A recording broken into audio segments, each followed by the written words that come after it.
Hey everyone, it's Nick with the Whip Shop, and on today's video we're going to be looking at the build process of this 12-foot 20-plat nylon bullwhip with 3 plaited bellies.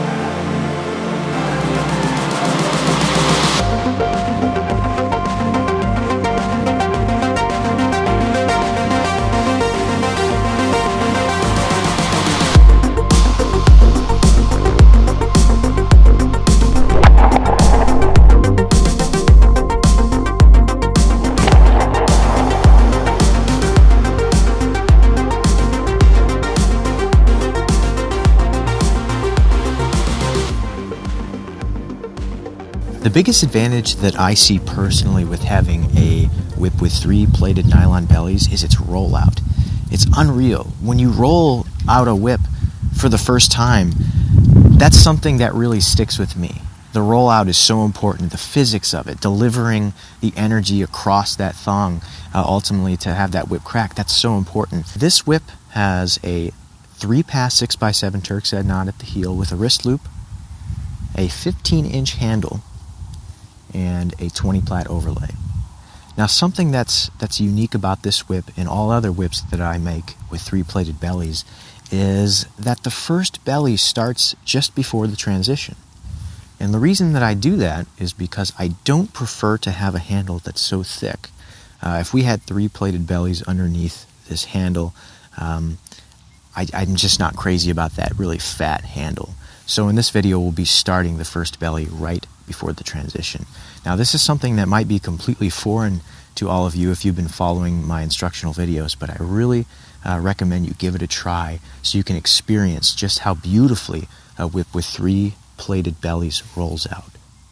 There are a few fancy but of course optional additions that I've made to this whip, and that's just to accommodate my customer Javier's request.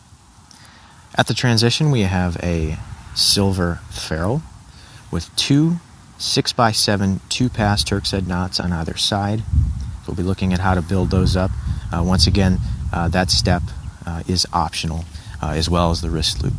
Although I think it is a good idea to have a wrist loop on a whip that's longer and heavier like this one. Before we jump into the entire instructional building process of this whip, there's a few things that you guys can do that would really help me to be able to continue making these videos. Number 1 is to subscribe down below. That really helps grow the channel and get the word out about what we're doing here. Number 2, if you like these videos, if you could please head over to patreon.com for as little as $1 a month. You can support the work that I'm doing here so that we can further these instructional videos. So with that being said, once again, I'm very glad that you all are here, and I hope that you enjoy constructing a whip with 3 plaited bellies and a 20-plat overlay. Enjoy. So the first step in building this 12-foot 20-plat bullwhip is to prepare the core. For the handle, I'm using 1/4-inch steel rod. This just so happens to be the zinc-plated steel rod. That's not really important. Also spring steel. 1/4-inch spring steel is a great material for handles. This particular whip is going to have a whopping 15-inch handle, so I've cut off a 16-inch piece so that I have an extra inch at the top so that when we tie on the bellies, we can go ahead and cut those off in the end. So the first step is to grind down one of the ends of the steel rod. I have here a little hand file here, a rasp. And the idea is to get it nice and smooth and rounded off so that during use, weeks, months, and years of use, there isn't a sharp edge cutting into our core strand, causing separation internally. That's something that we don't want to happen, so hence the smoothing and grinding down of the tip. You can also use a grinding wheel if you have access to one. Lots of people don't, so getting it rounded off can be easily achieved with just a rasp such as this. The next step is to fill 3/8 inch sinker cord with some BBs. Now there's a link in the description where I get this stuff. This is 3/8 inch sinker cord. A lot of fishermen use it for weighting their nets and what have you. And I have here some 4.5 millimeter steel BBs. Link in the description for these as well. You can get these at Walmart. And to get those BBs into the sinker cord, I have this. This is 5 millimeter brass tubing. There's also a modification that I made to the top. I made my own funnel with a material called Instamorph. Link in the description for that. The brass tubing, there is also a link in the description. The next step is to measure out 8 inches on our 3/8 inch sinker cord. And we're going to put this in a clamp and create a BB stopper with some artificial sinew. There's a link in the description for this stuff. So I'm just 8 inches down. I'm going to basically bind this area so that our BBs do not go down any further than this point. It's very important. A few tight wraps.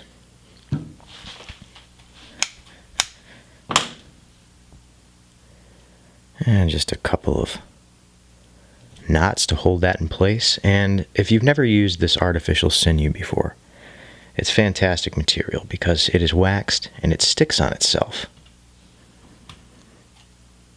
So that means that knots are quite permanent. And this is what you should have. This is an 8 inch area here. And after 8 inches, we have a stopper with our artificial sinew. Now, this is going to be a 12-foot bullwhip, and although it's personal preference, if I were to load any more BBs than what I have here, things would just be too heavy in my personal opinion.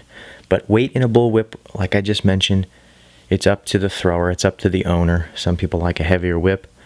Personally, I found that no more than this amount is perfect for a whip that is this long. The sheer amount of parachute cord combined with waxing provides perfectly sufficient weight in my opinion, so that's plenty. Next step is to take our steel rod and slide it in all the way down to where our stopper stops us. And that's about 8 inches right there. I'm going to fill this thing with BBs and try to leave the last inch BB free.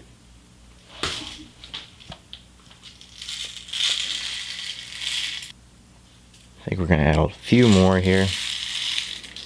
Kind of trial and error because this rod is, or this tubing isn't clear. You can't really see what you're doing, unfortunately. Now, when we pull this tubing out, it's great to turn this on its side because if you do straight up like this, if you pull the tubing out when it's straight up, the weight of all those BBs will cause the sinker cord to expand and the BBs will be side by side in areas and it will bulge. So we're going to take some of the weight off of the bottom BBs by turning it on its side, 45-degree angle, and then we're just going to pull the rod out.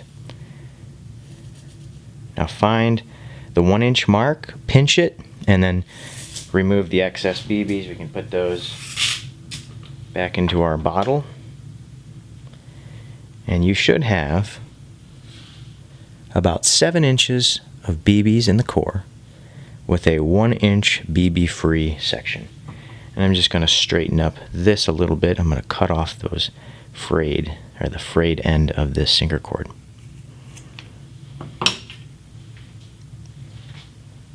Next step is to take our handle and feed it in to our sinker cord. So we have about an inch of that steel rod fed into. That scared me more than it should have just now for some reason. That thing fell. It just jumped like crazy. I jumped like a startled cat. So 1 inch over there, we have that. And now I'm going to take some electrical tape to temporarily hold this in place. Make sure that there is no space between the steel rod and the first BB.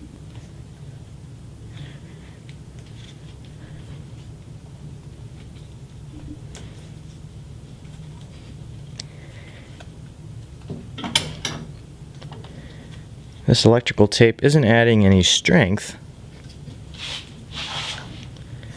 It's just temporarily holding it in place and also sealing off those steel BBs from any moisture.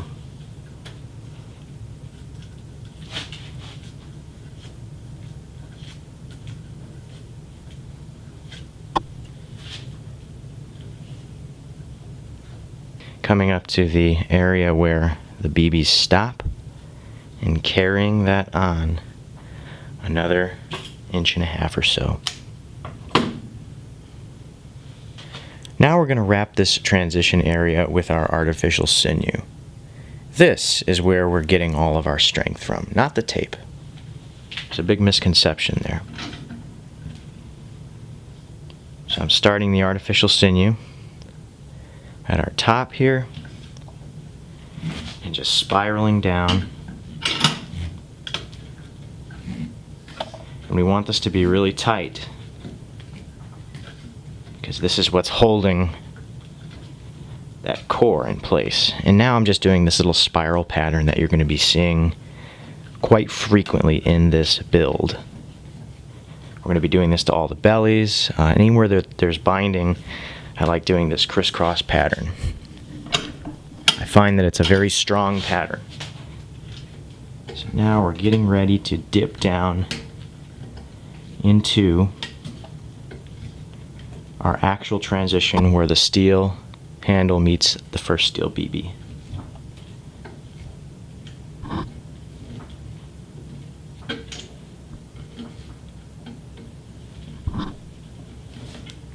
Continuing our cross pattern.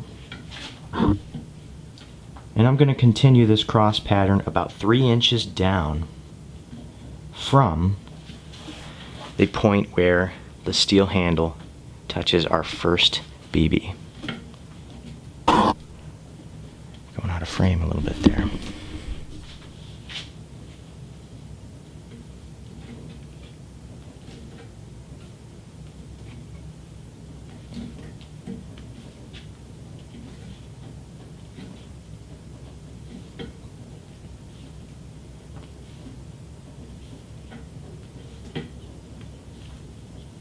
And we are getting ready to ascend to the top once again.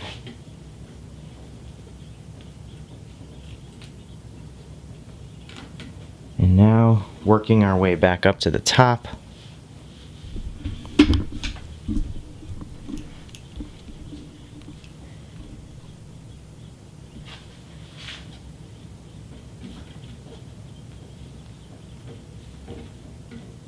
Starting to really pull tightly once I'm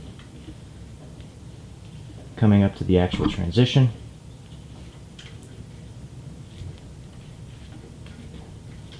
And then working my way back down, and I'm just trying to fill in this area where the steel ends on the handle. Just filling in that gap a little bit so that there's no creases forming. And back down again. Looking good. And that is sufficient. We will go all the way back up to the top now with our sinew.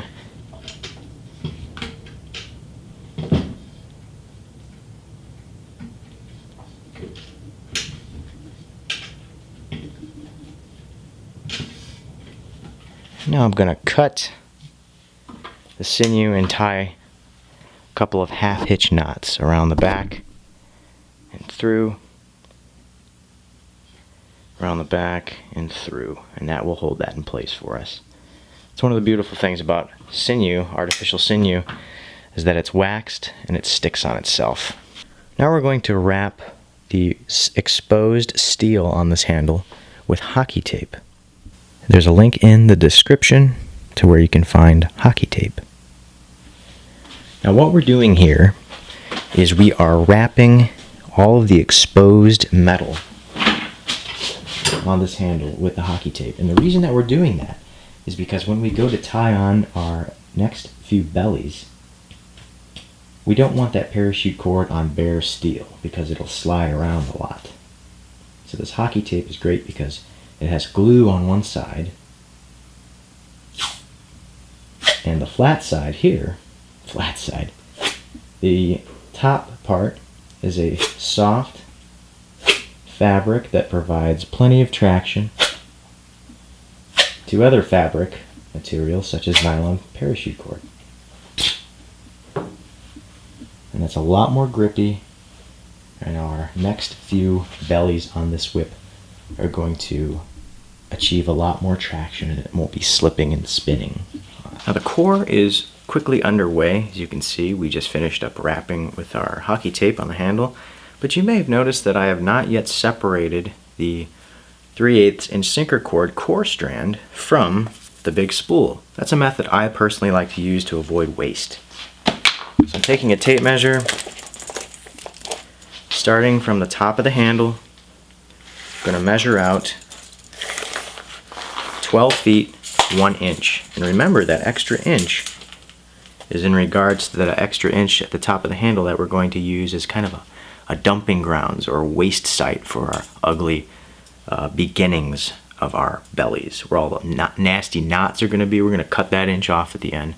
Thus, I'm adding an extra inch to the overall length of the whip.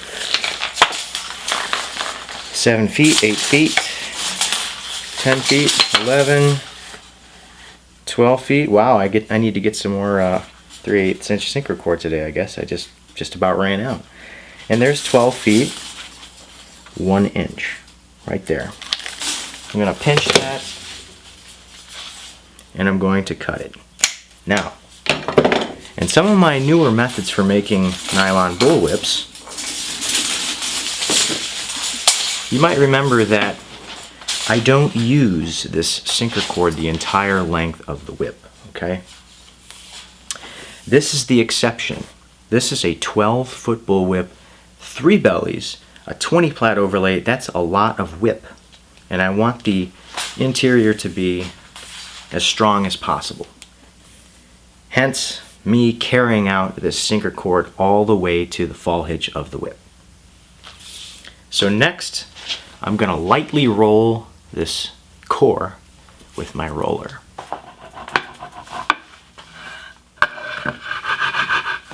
Excellent. We are ready to begin our first belly of this crazy adventure. Okay, the whip is in the clamp, and we are getting ready to tie on our first belly. Here are the strand lengths for the first belly, right there in the top left corner. You can copy those down. Or if you're following along in real time, pause the video and cut those strands out. All strands of parachute cord are gutted on this whip. Had a couple of people asking me in a previous video if I'm still gutting my parachute cord. Yes, that is correct. All plaited strands are gutted. Now locate the transition on this whip. Right here. This is where the steel meets the first BB underneath here. We're actually going to be tying on this first belly 1 inch above this transition. Now if we were to tie this first belly on at the top of the handle, we'd come out with a total of 4 layers on this handle.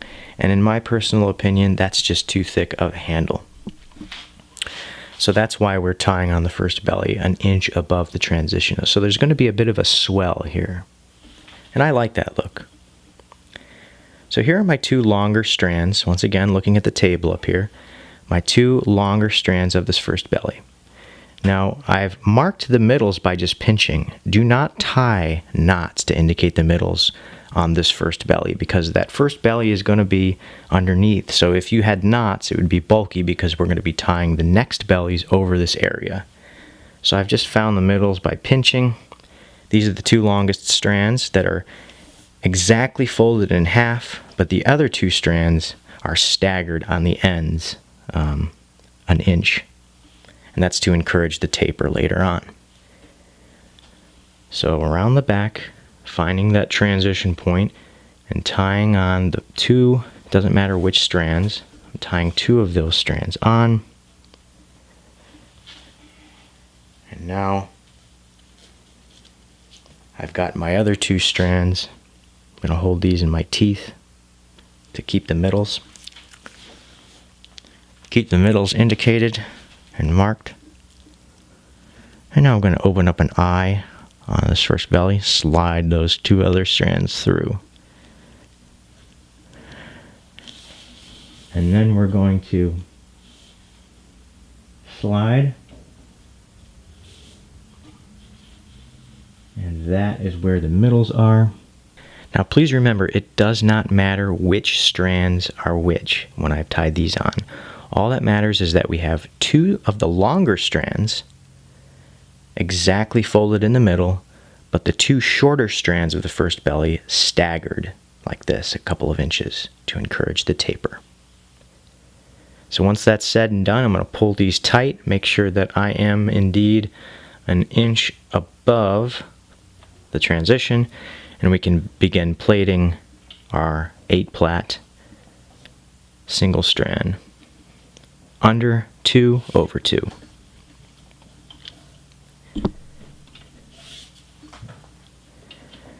Now because all of the other bellies are going to be plaited over this first belly, we want to make sure that we're not finding the middles by tying knots or fusing strands together. We want the next bellies to flow smoothly over this beginning of our first belly. So that's why you can simply mark the middles of your strands with a permanent marker. A thread and needle works too, as long as you're not compromising the flatness of the strands. You can find those middles in any way that you please. And this is our first belly materializing in front of our eyes. Under 2, over 2, a nice 8-plat to begin things, to kick it off.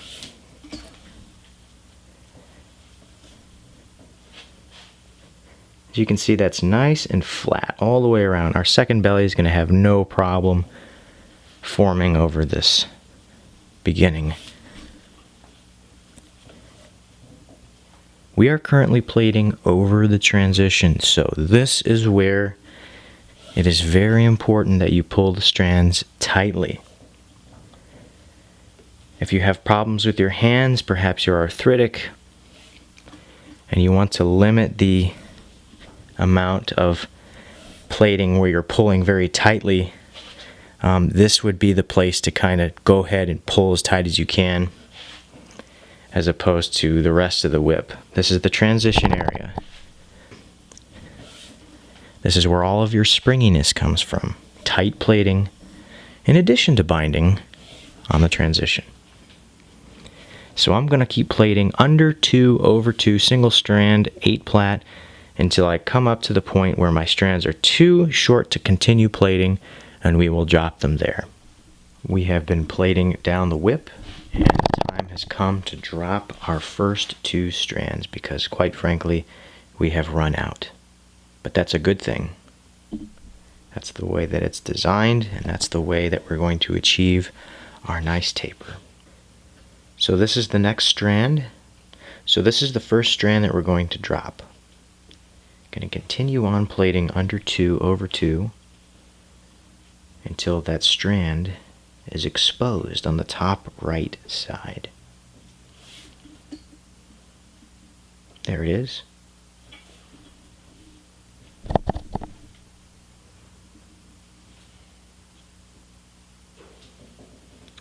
And what we're going to do is we're going to give it one last pull. We'll be tightening it up even further later on. One last pull, and then we just leave it alone and pretend it's not there anymore. This is the next strand that we're going to drop, but not right now. We're going to carry this on and plait it one more time to just spread out the area of where these two strands are dropping to encourage the taper. So on the left side, we are temporarily under 2 over 2. On the right side, we're now under 2 over 1. So here's the strand. Keep on plaiting. It's temporarily an unbalanced plait, but that is soon to change.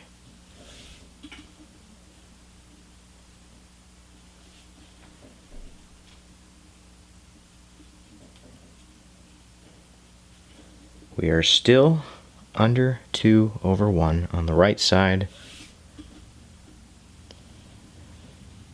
and under 2 over 2 on the left temporarily.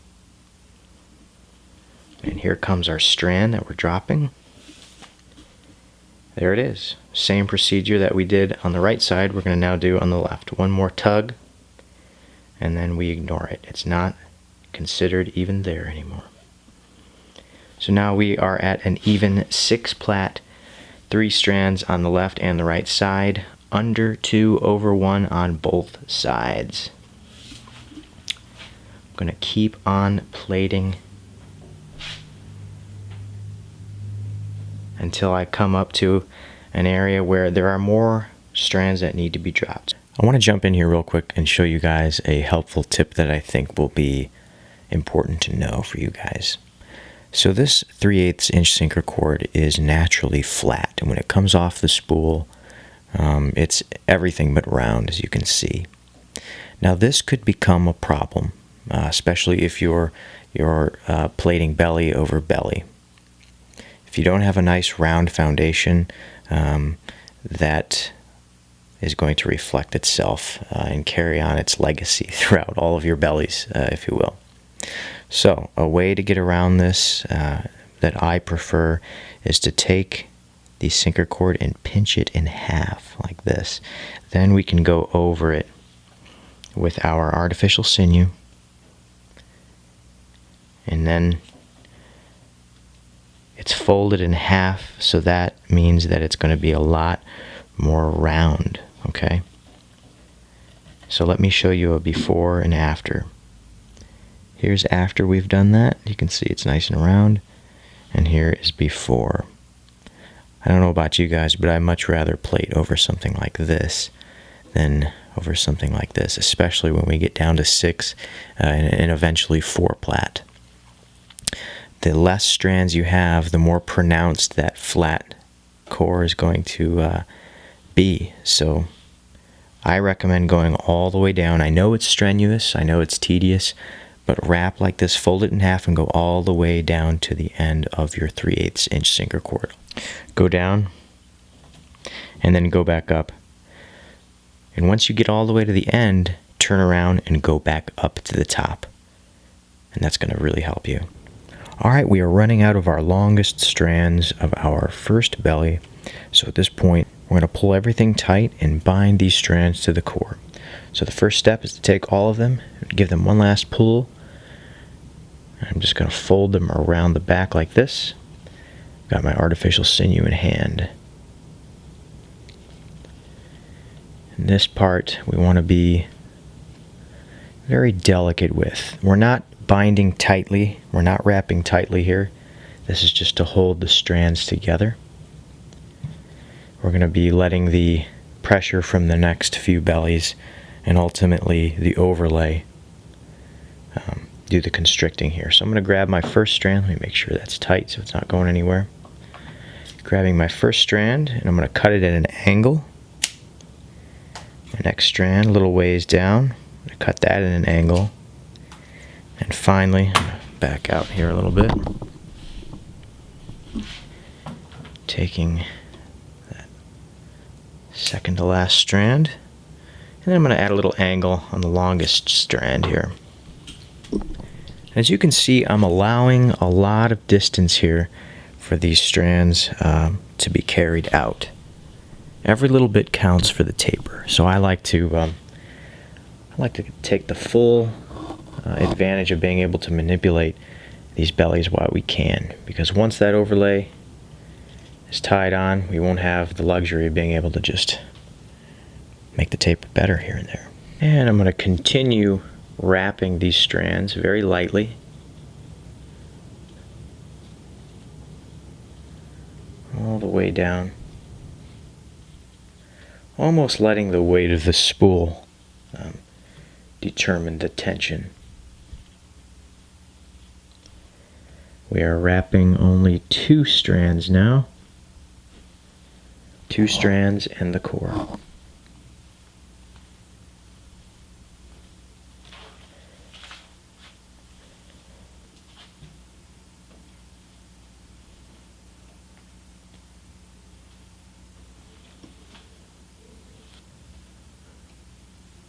And finally, I am wrapping over only 1 strand with the core.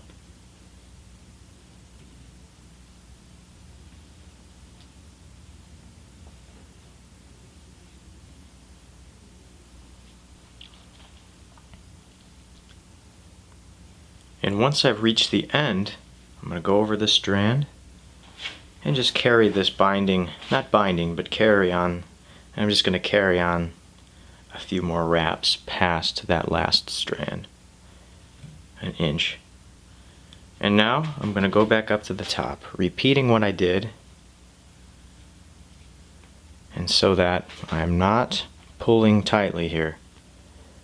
I'm just letting the spool do the work with its own weight. And you may have seen me mentioning this in one of my other videos about having creases and kinks forming on your whip. If you bind too tightly at this area, this is a spot where creases can accumulate. If the tension is stronger here because of binding than it is above this area, that could be a hot spot. Working my way back up to the top. Binding over the area where we started. And I'm just going to go up above a couple of inches. I'm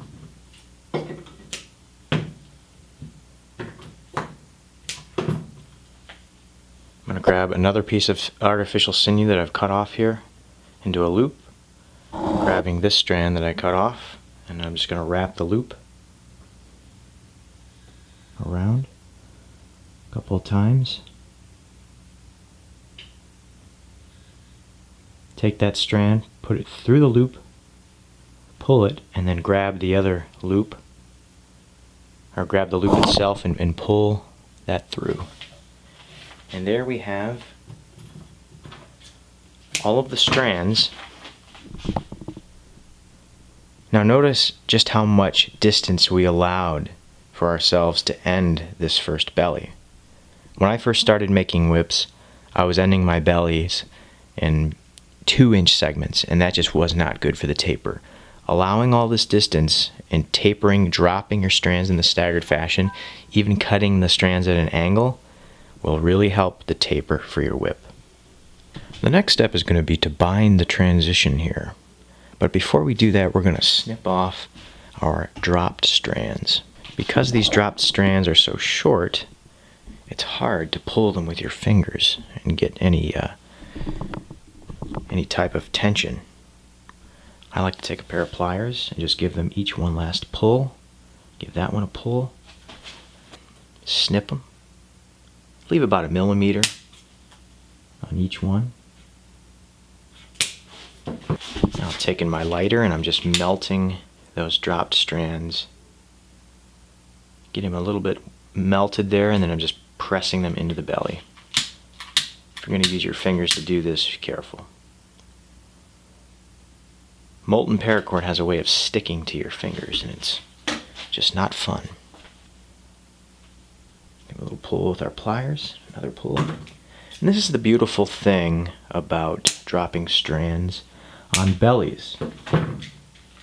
Because this is a belly, we don't have to use the conventional dropping method where we, the way we drop strands on the overlays, as you'll see later.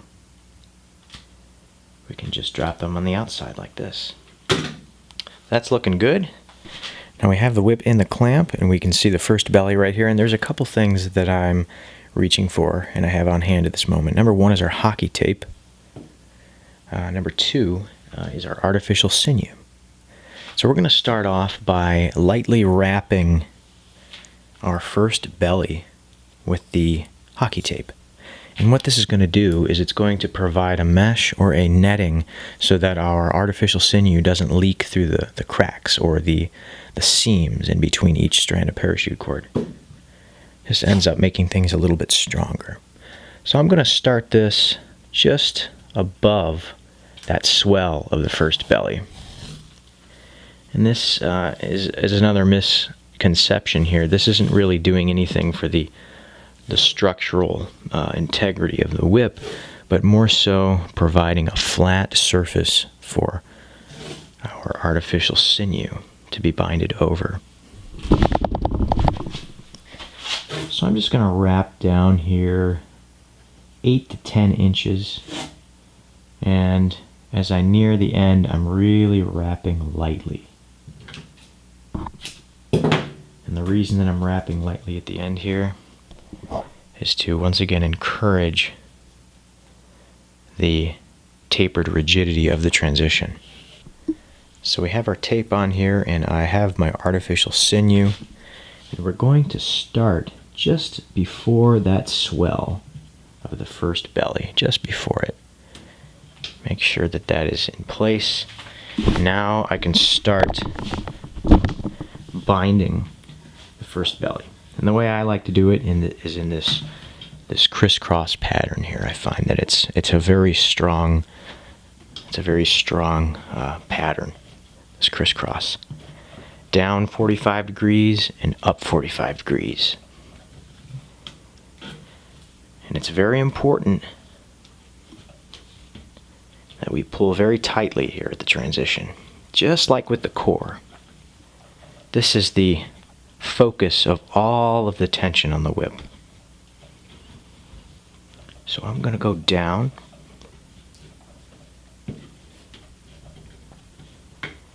And now I'm going to go back up. But when I go back up, I'm not doing the crisscross pattern. When I go back up, I'm filling in spaces that I haven't already covered. In between these two strands, there's 45 degrees. In between those two, there's another 45 degrees. So I'm filling in between those strands of artificial sinew. Pull very tightly here. Back up to the top. And let's turn around and go back down again. So whenever I'm binding downward, when I'm blazing a trail of brand new artificial sinew, that's when I'm doing the crisscross pattern. Once that crisscross pattern has already been established, I'm just going up 45 degrees to the right, and then when I go down, I'm going down with a 45 degree angle on the left side. So this is what I mean about blazing a new trail of artificial sinew binding right here. Wherever we have uncharted territory here, I'm doing the crisscross pattern. Back into it. Like that.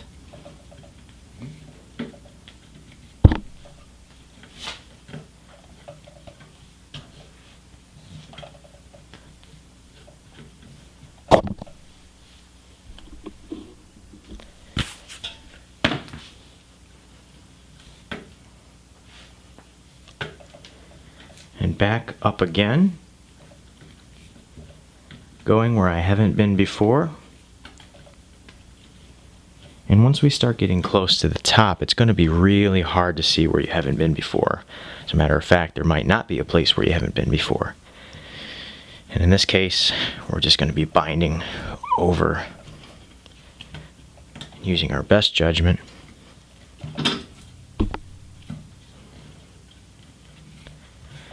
Coming back down again. We can already see just this binding on the first belly is really starting to give this whip some life.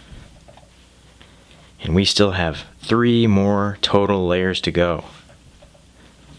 So this whip is going to be very tight at this transition. Working our way down, this will be the final down pass.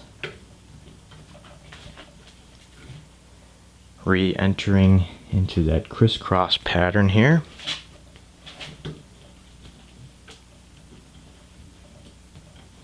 And now we are leaving the area of our hockey tape. But I'm continuing on, and I'm going to continue on about 4 to 5 inches past where the tape ends. Now after that, this whole way down, I'm starting to ease up on the tension that I'm wrapping with. And that's to encourage what I like to call a tapered rigidity. Binding tightly here, and as you ease up as you go down, it's kind of like, the way I like to explain it is when you're listening to a song on the radio and it fades out at the end. That's what we're doing with rigidity, with tension. And now I'm starting to really ease up to where I'm just about letting the weight of the spool do the wrapping. You might even see strands of wraps moving around a little bit, and that's how you know. And now we're going to start going back up to the top. Once we get to the top, that will be the full extent of our binding on the first belly. Give or take a few wraps at the transition itself where the steel meets the first BB, where the steel handle touches the first BB. And starting to wrap a little tighter as I get closer to the top. Heavier and heavier binding, a little more. All the way up to where I'm pulling with full force here. Reposition the camera a little bit there for you. There we are. All the way up to the top. Now this is going to be a 12-foot bullwhip, so I'm really particular about my binding, and I like it to be very tight. So what I do here, a lot of people would call it good here. I actually step back down and just do a few final, really tight wraps with the crisscross pattern, the actual transition. Do a few more, and then go back up to the top, pulling really tightly here. And that just gives it that little extra strength, you know what I mean? Look at that. We've already established a very, very tight transition. So I'm going to get up here to the top. I'm going to wrap very tightly in one spot this artificial sinew, and then I'm going to cut it. Because this stuff is waxed, it sticks on itself. I'm going to press it into itself, and to ensure that doesn't loosen up, I'm just going to grab a little piece of hockey tape, nothing fancy, and just wrap it around there. And we can very easily see where that first belly starts. That's going to help us later on. Next step is to roll this first belly.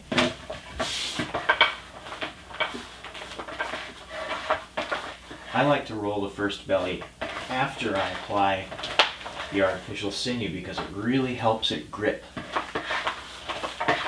to the floor and to your roller.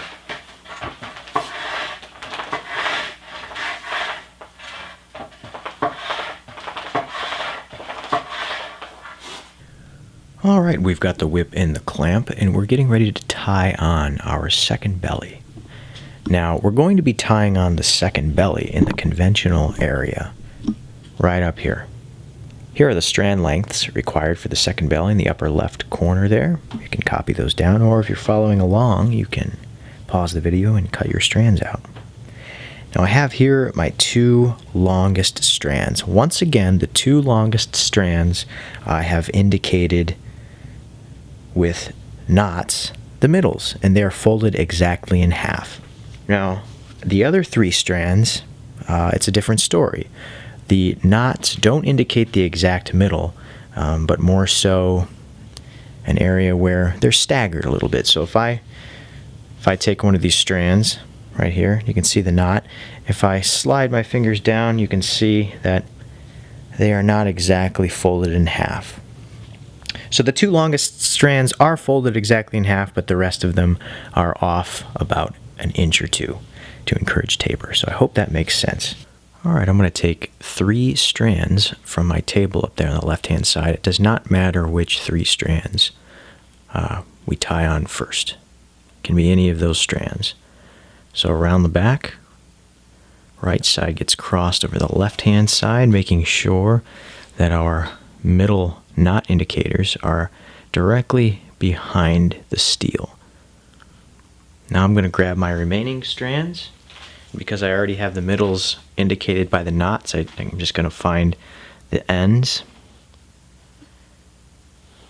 And now I'm just going to open up an eye on all these strands. I'm going to slide the 2 remaining strands through that eye, pull it closed, like that. And just making sure that the indicating knots remain behind the steel. Now I'm going to pull on these strands until we find the middles. There's the middle of our first strand. There's the middle of our second strand. So we're going to start things off. Of course, we're going to make sure everything's pulled nice and tight here. We're going to start off at the very top of the handle. And we have our strands in place, and we're just going to do a simple 10 plait. Single strand under 3/2. So starting in the upper right, around the back, under 3 strands, over 2 strands. Just like that. Now for the right side, under 3/2. And left under 3/2. We're just going to keep doing this. Pulling tightly, and things might slide down on you a little bit before it has a chance to become tighter. That's okay, just move things up.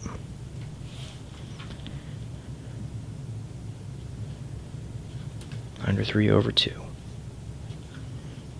Now you could continue this pattern, the single strand pattern, throughout the entire handle. There's nothing wrong with doing that, but something that I like to do to expedite the process is to take 2 strands and plait them at the same time. The reason that we can get away with doing this is because we don't have to worry about the strands being locked into place because we have that rigid handle.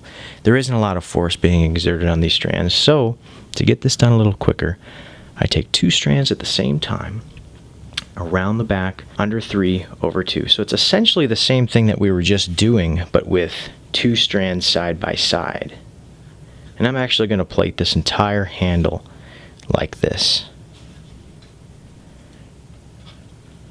And it's just going to make things go by quicker. So keep on plaiting your handle however you choose to do it. It's up to you, and we will meet up just before the transition. Alright, so we have plaited this whole handle, and we're just getting ready to transition over to the area where our first belly starts. And along this whole handle, I've been doing 2 strands together under 3/2, just to kind of expedite this whole process of covering the handle, because we don't have to worry about doing single strands on the handle. The reason we did 2 strands was to speed up that process. So coming into the area where we're about ready to start plaiting over the first belly, I'm going to transition into a single strand under 3/2, just so we have a little bit tighter of a plaiting pattern here. As we come up to the transition, it's essential that we really constrict that transition area so the whip has plenty of springiness to it. So I am just going to keep on plaiting over this transition under 3/2. keep on going. Now if you look here, we can see where that first belly starts right here. And we're going to be establishing that swell with every additional belly that we plait over this whip. And the reason for this swell is to accommodate all those strands. 18 or 20 strands, which is common on a 12-foot whip in my building process. If we were to make the handle that thick, it would just be too bulky in my opinion. So that's why I like to start that first belly down here. So there's a swell and the handle still fits fairly comfortably in the hand without being too bulky. So I'm just continuing to plait and pull very tightly on this transition. Under 3 over 2. Under 3 over 2. Under 3 over 2. So we've reached the ends of our 2 shortest strands of the second belly. And you're going to start to realize that every belly, we're running through the same exact procedures, just on a larger scale every time. More strands added, a little bit more binding every time. So just like we've been doing, here we go, dropping strands. Number 1 on the right. I'm going to carry this on. We don't want to drop these 2 at the same place. If we drop them at the same place, it'll be subtle, but it will still be a little bit too abrupt, and we don't want to do anything to discourage our taper. So now on the right side, we're under 2 over 2, and temporarily on the left side, we are still plating under 3 over 2, but that's all about to change as soon as we drop that strand on the left side.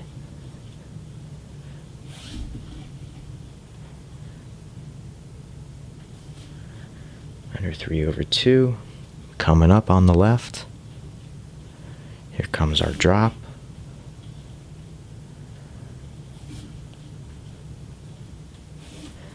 And here we go. The next strand is the strand to be dropped. So we're going to ignore it from now on. And continuing an even 8 plat under 2 over 2. I'll meet up with you when we run out of our next 2 strands. Coming up to 2 more strands to be dropped. We're going to be going from an 8 plat to a 6 plat. Time to drop this one. It's still a little bit long, but I feel comfortable going ahead and dropping it now.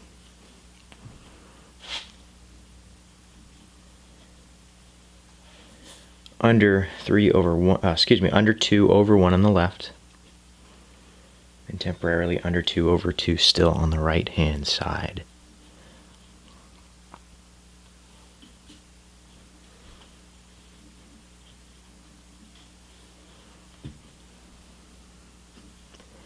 There's our second drop. Now we are currently in a 6 plat, under 3 over 1 on both sides. Continuing down, and I will meet up with you when we reach our final 2 strands to be dropped from this second belly. Alright, we are dropping our last 2 strands of this second belly.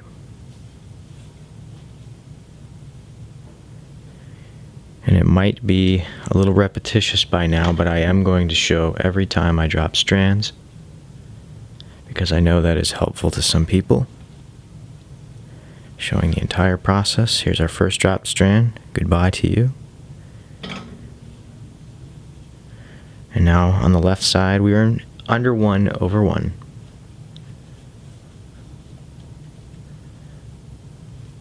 Here's our other strand that we're going to be dropping. I could drop it now, but I'd like to see it make one more pass just so it's a little less abrupt. Everything adds up for that taper. I want to encourage that taper as much as possible. So we're going to take it around one more pass. That's the end right there. This will be its final resting place.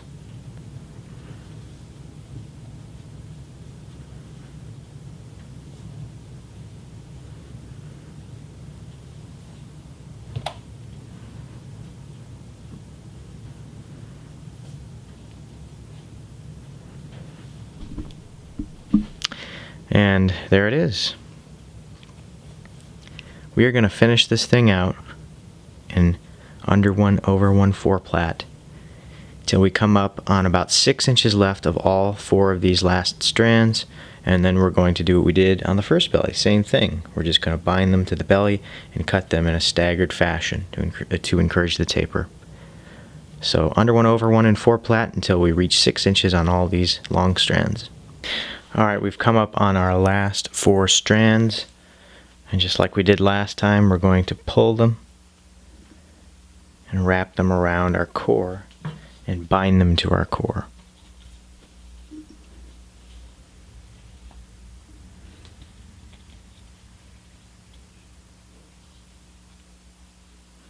Starting an inch above where the strand's 4 plat ends, and just lightly spiraling down. We're going to make our first cut. And these are going to be staggered, just like last time.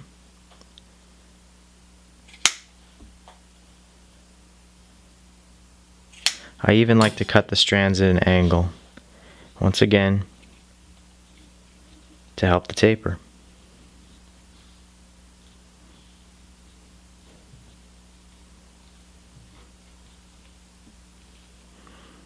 Working our way down.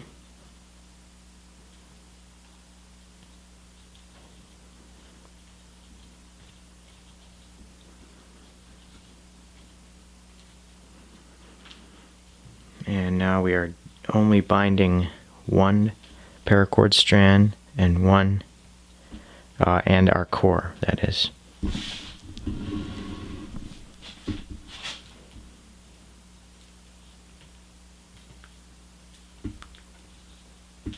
And just like last time, I'm going to be making way for our next belly by folding this in half, pinching it in half, and making this nice and round by binding it. I'm not going to show this part again. I'm going to go down a couple of feet, 2 or 3 feet, and make way and prepare this for our next belly, which will be our third belly. So down and up. Remember, going up isn't as essential. Going up is so that this doesn't twist one way. It's just to kind of even out the tension, cancel out the tension, that is, and it won't spiral and twist on us. So down and back up, and we're gonna catch up there.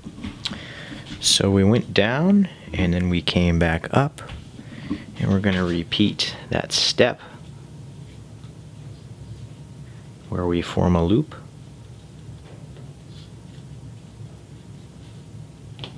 Actually, I think my loop should be on the floor somewhere.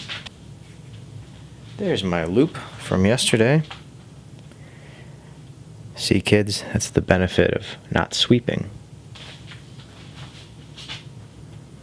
Recycling my old loop from yesterday.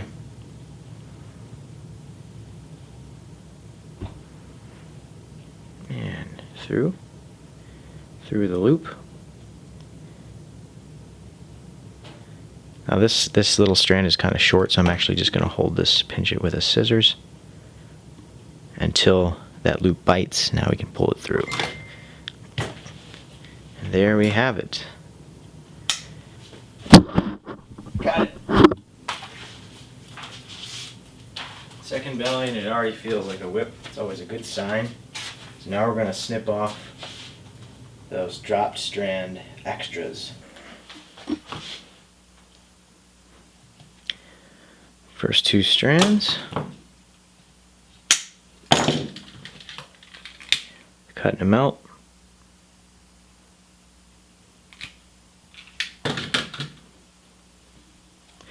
The nice thing about melting these strands on bellies is that if you start melting the paracord itself like this, it'll discolor it. But since it's a belly, we don't have to worry about that looking ugly because it's covered up.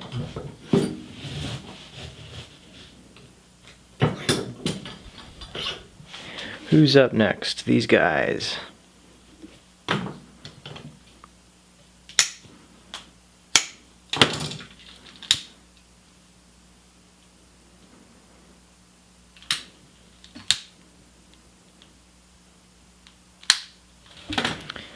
And last two.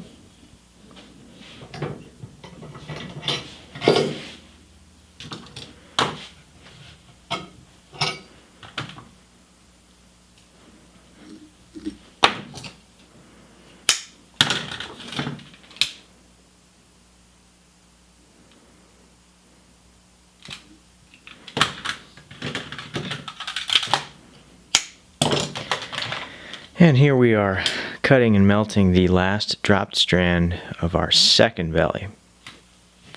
Time to bind this belly. Okay, we started this thing about an inch up from the swell here.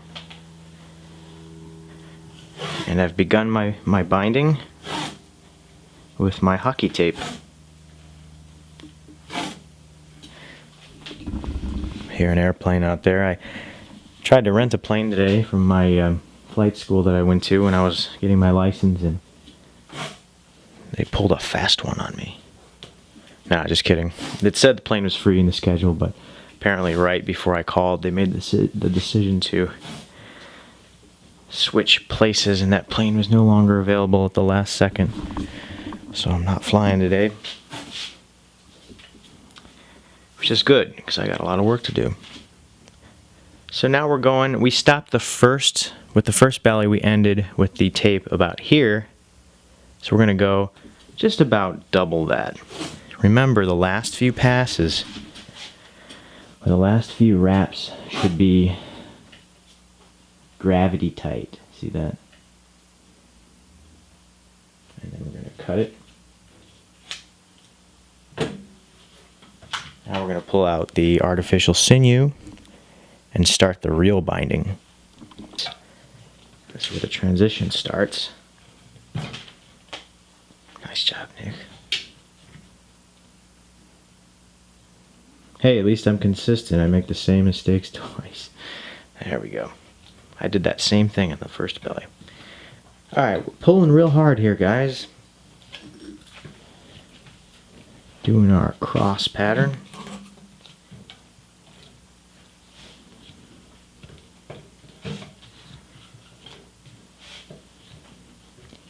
Running out of artificial sinew. We're going to have to go buy more here in a minute.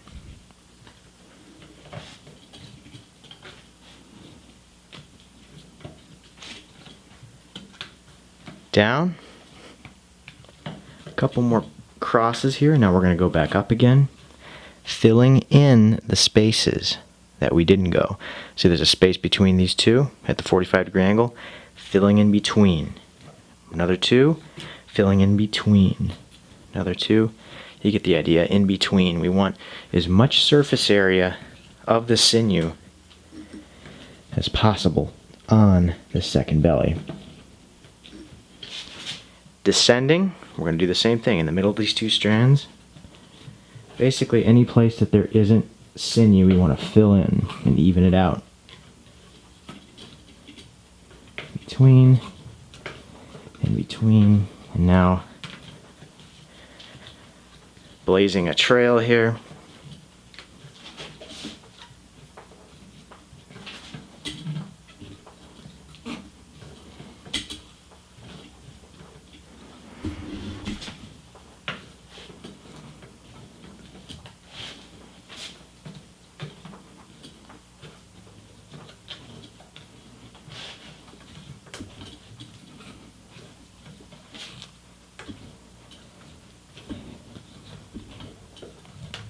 And back up again.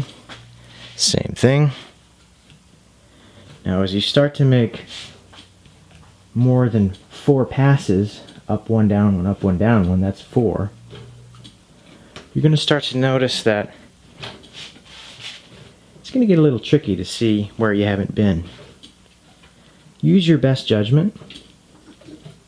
There's a space in here. We'll go in between there.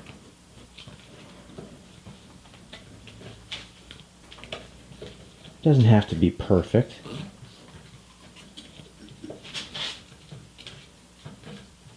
And back down again.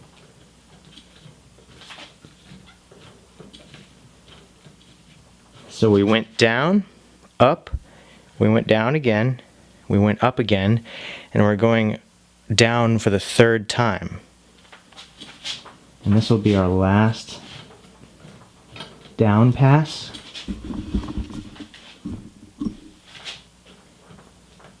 And this one we're going to carry out beyond this tape,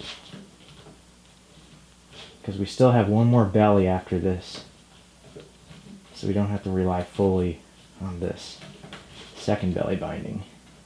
Oops.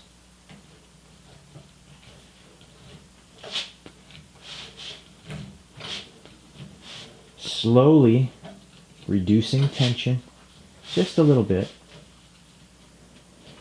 Remember, we discussed fading out tension on binding. That's what I'm trying to achieve here as well.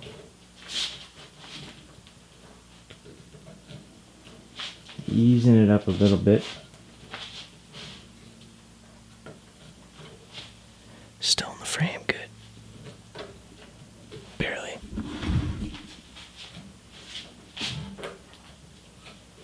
This is a good back workout.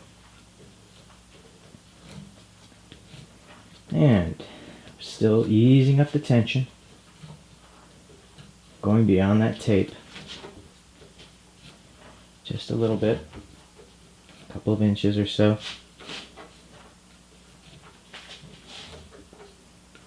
And we are almost to the point where we are letting gravity do the work.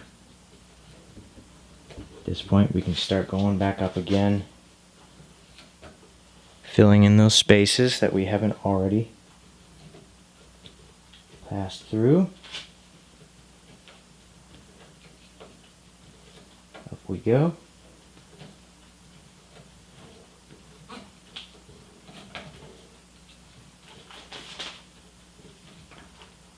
Binding harder, harder as we go. A little more tension.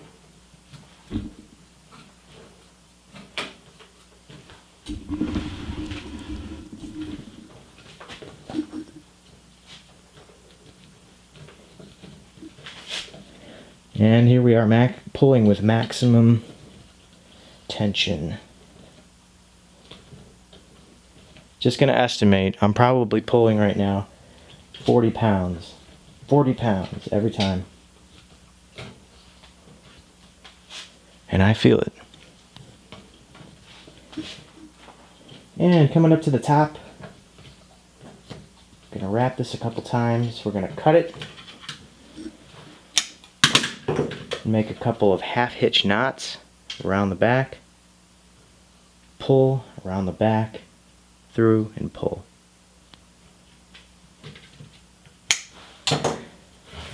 About to roll belly number 2, but before we do that, I'm gonna bind up here so that our heel knot has a nice strong foundation in the end.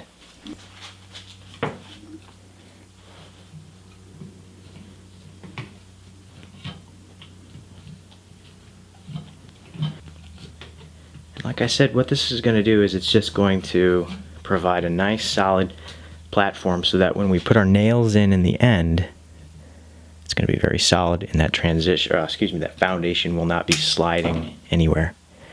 It's time to roll.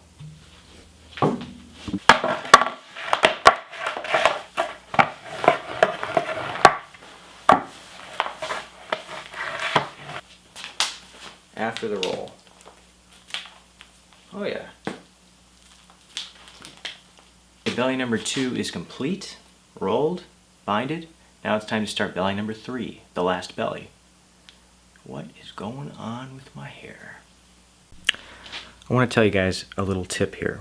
When you're working with really, really long strands and you're needing to gut them, instead of cutting one giant strand, if it's a solid color, cut it in half. And then, instead of wandering through your house, through the halls, around bookshelves with one strand, taking forever to pull the guts out, now you have 2 much shorter strands that you can just gut like this. Just a little helpful tip that helps me save a lot of time when I'm pulling strands out of parachute cord. Like that. Almost done. It's one of my least favorite parts of whip making, is gutting parachute cord. So now we're left with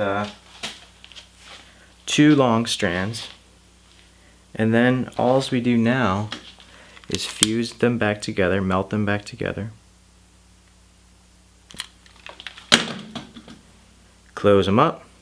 Not only do we have our middle indicated by these 2 melted pieces together, we can easily tell where the middle of that strand is, but it's all gutted. So try that. When you have, say, like around a 30-foot piece of paracord, 2 15-foot sections, gut them both, fuse them back together. It saves you a heck of a lot of time.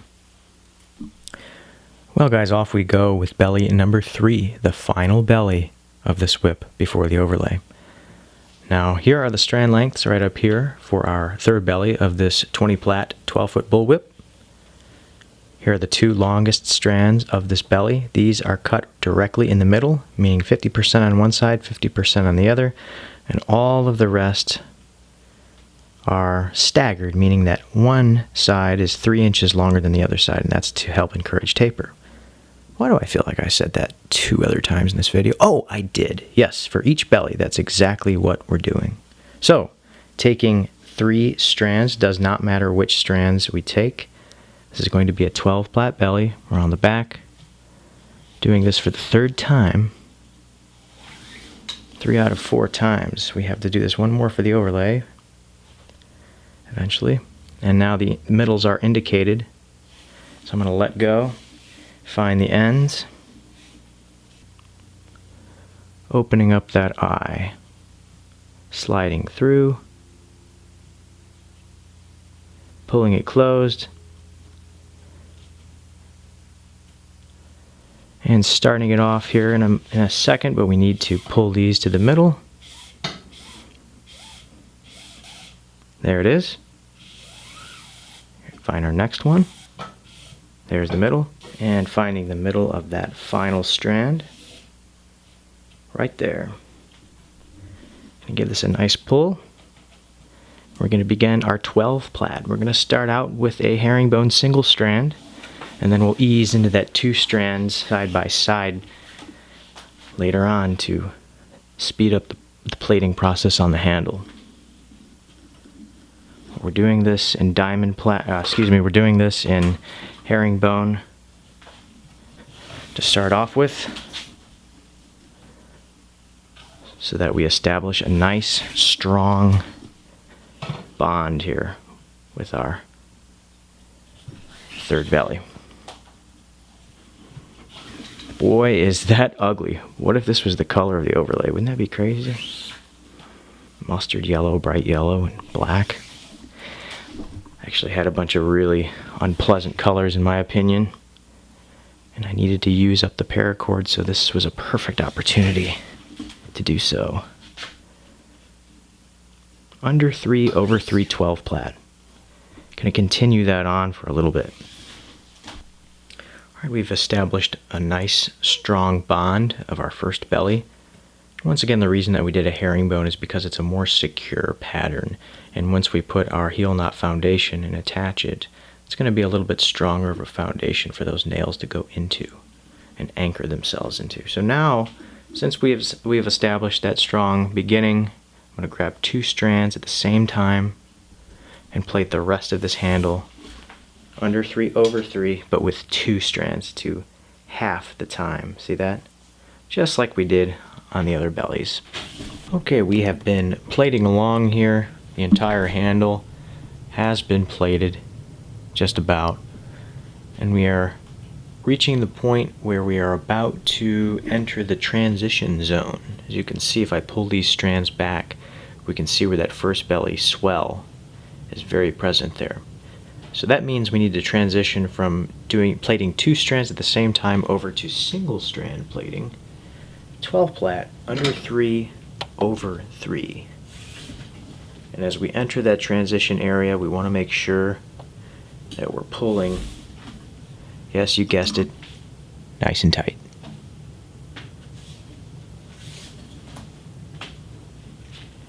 Under 3 over 3 over that transition.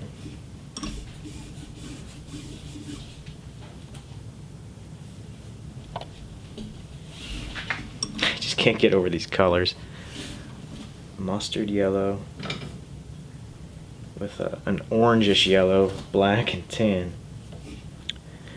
Continuing under 3/3, 12 plat. Now this is a part of the whip, a 3-bellied whip that is, where it's easy to get carried away and forget that you have one more layer to go. Especially if you're used to making whips with 2 plaited bellies. It'll be sort of a frustrating reminder. It'll come back and hit you all at once. Oh, this is a belly, not the overlay.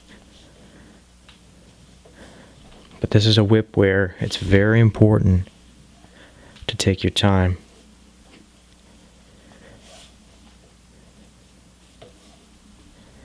And we're going to keep on going, plating very tightly over this transition. It's very important to plait tightly here. Keep going. And once we run out of our first 2 strands to be dropped, we'll meet up there. Plaiting along, and we are ready to drop strands. Still currently in 12 plat. Here's the strand we're dropping. The same thing we've been doing all along. Going to carry this around for one more pass. On left side under 3/2. Right side under 3/3 temporarily.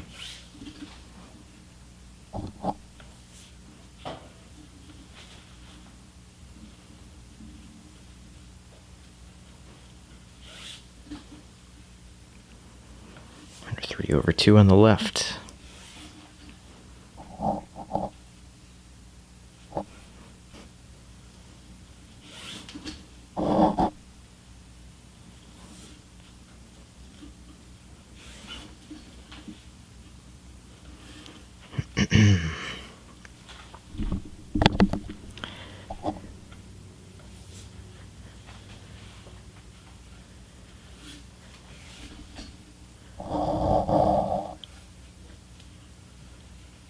And here comes the drop.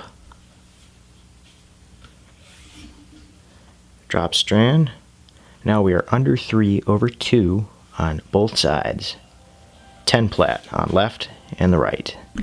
Going from 10 plat to an 8 plat, let's drop another strand. This one is already in place, and we just dropped it. Left side under 3/2, temporarily.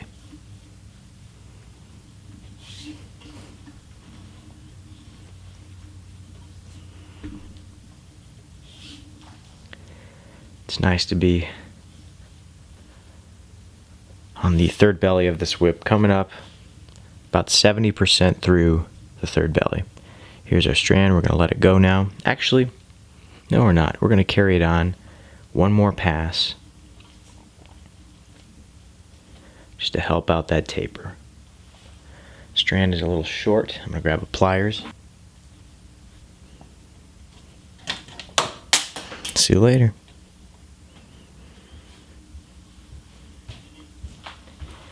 Still under 3/2 on the left side.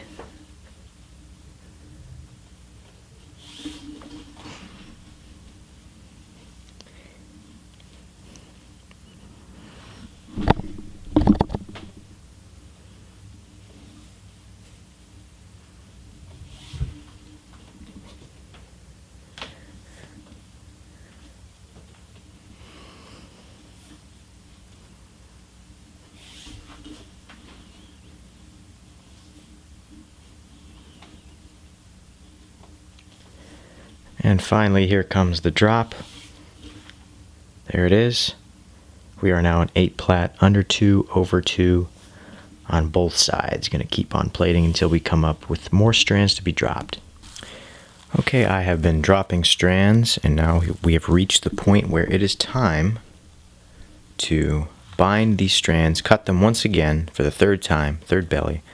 Cut these strands in a staggered fashion, and then bind them to the core strand, the 3/8 inch sinker cord. Now, as you can see, I've already finished off the folding and binding with the sinew on the core all the way to the end, just so we have a nice round surface to be plating over. So, 4 plat, we are finished. And give one last pull to everything and fold it just how we've been doing into the core.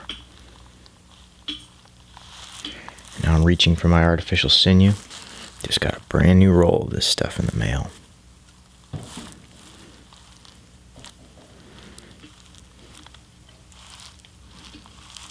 Starting about an inch above and lightly wrapping our way down.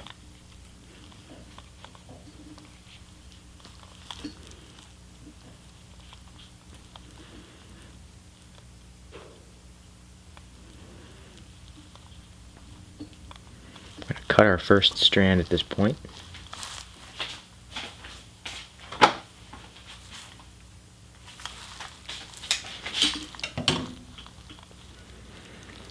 I'm going to pick the shortest strand here. It is this one. Angle. And then we're going to find our longest strand, which is this one. Right here. And just interpolate between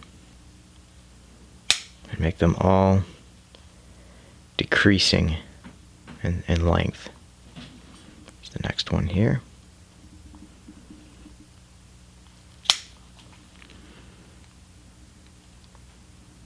A little more on this one.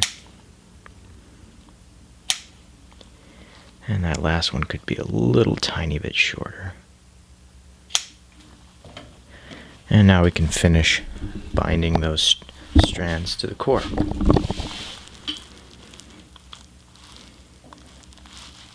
Last time we're doing this, belly number 3. This is the last time.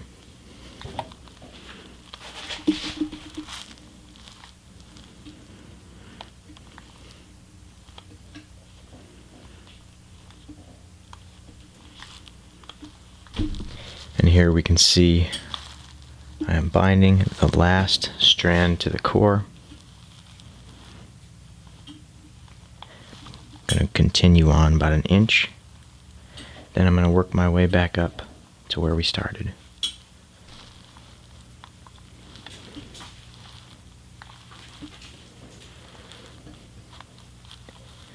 Binding lightly here because this is the third belly. There's going to be a fairly thin part of the whip. And coming back up to the top where we started.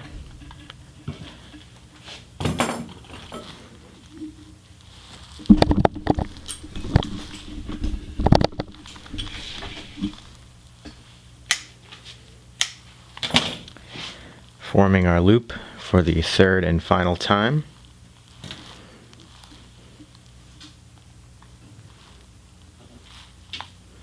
Not too tight.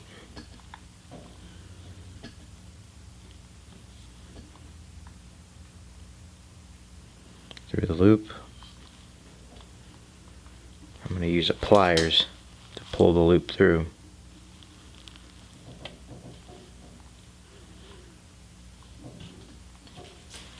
And cut it. And we're trimming our dropped strands. Reaching for the lighter.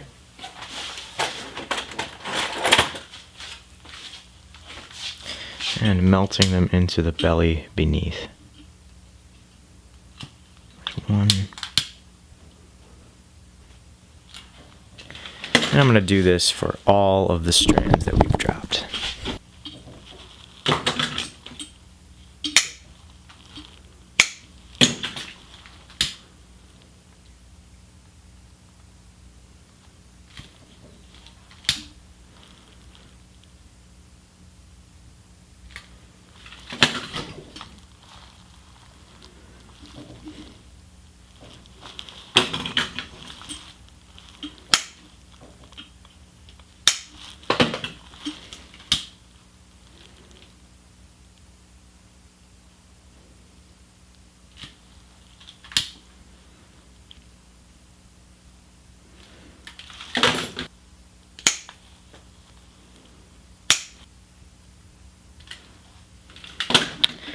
Looking good. Now it's time to bind this third and final belly.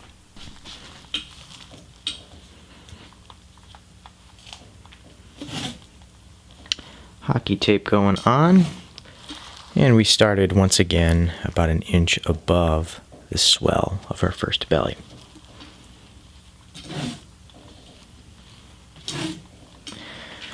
Carry this a little further yet.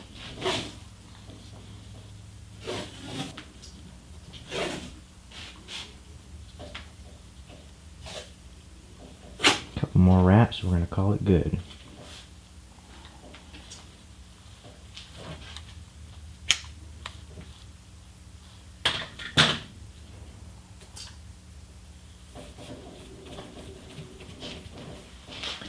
And you can already see, without the binding on this third belly, just looking at and sampling the binding from the first two bellies, it's already nice and springy.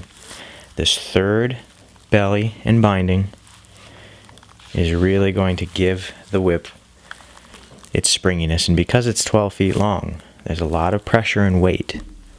And that's why I highly recommend using a third belly on these longer whips.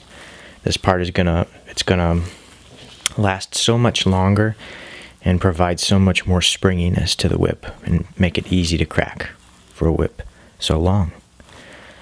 So reaching for my brand new roll of artificial sinew, and once again doing the same thing that we've done this entire whip. Starting above the swell, an inch, and crisscross.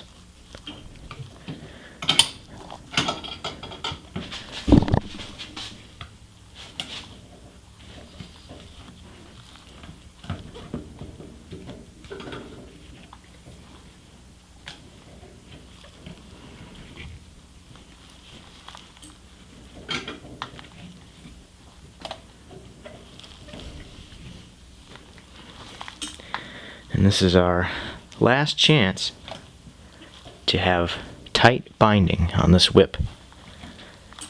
So do not skimp on this part. All three bellies and bindings work together to make this whip what it is. So it can sometimes be tempting to say, oh, I've already got two bellies and two bindings, so I'm not gonna put a lot of effort into the final one, but finish up strong. You'll thank yourself later when you're testing your whip out.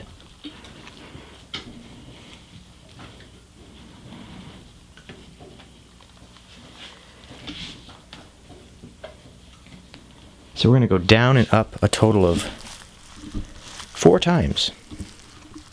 1/4, we're gonna go back up, and we're gonna go down another half, 3/4, and then the full length.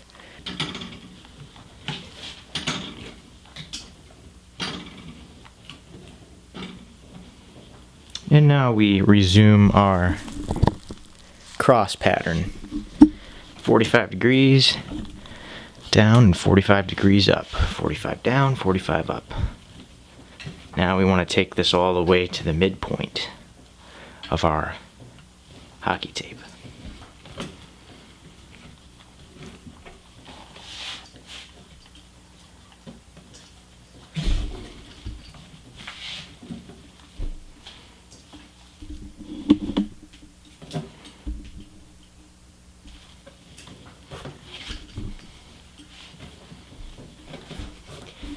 If you've ever thrown a nylon whip with 3 plaited bellies,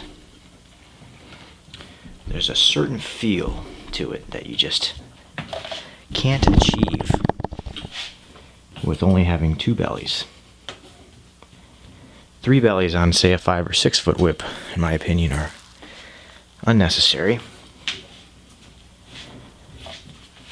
But for a whip such as this, I think it's very important. It gives the whip a whole nother feel that, like I said, you can't otherwise achieve.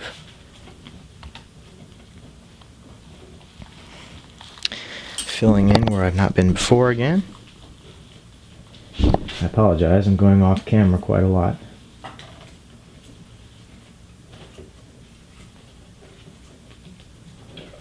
If you head over to NicksWhipShop.com, I have a brand new section called Whip Accessories, where you can purchase whip falls, whip crackers, and other miscellaneous whip accessories. So check that out.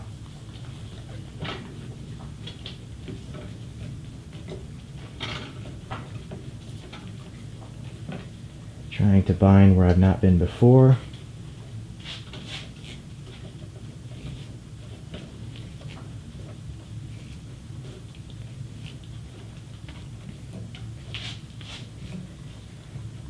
Once you're finished with the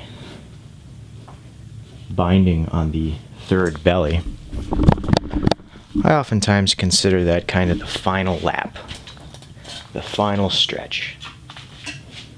Once you get that overlay, the strands cut on the overlay and measured out, and have those tied on, once you get past that handle, you're on your way to victory.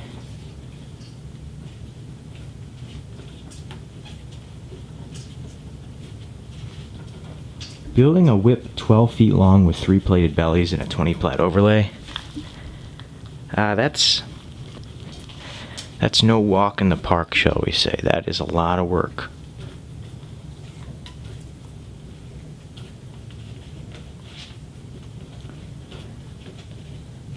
Back up.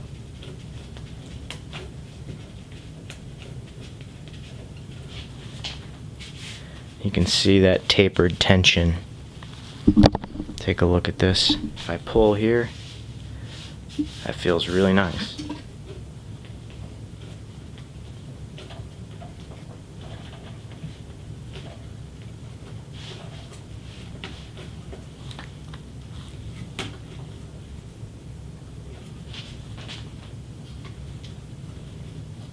Fellow whip makers out there, when you're wrapping with artificial sinew, do you ever pinch this part of your finger and get blisters?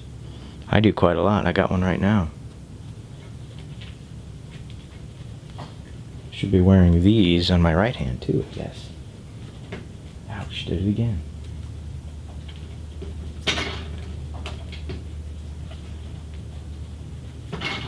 It's kind of like when you get an injury, especially in your mouth, if you ever accidentally bite your lip or your tongue while you're eating. Seems like 9 out of 10 times, shortly after, you do it again because that part of your mouth is now swollen and easily gets in the way of your teeth. Kind of like this. Now this is all swollen up, and I keep pinching it with this sinew. We are on our 4th pass of binding. We're going all the way to the bottom now and beyond.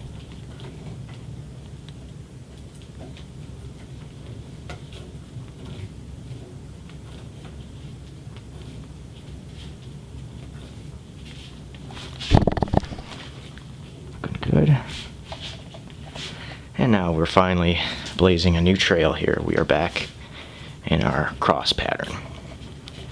Starting to ease up a little bit on the tension too.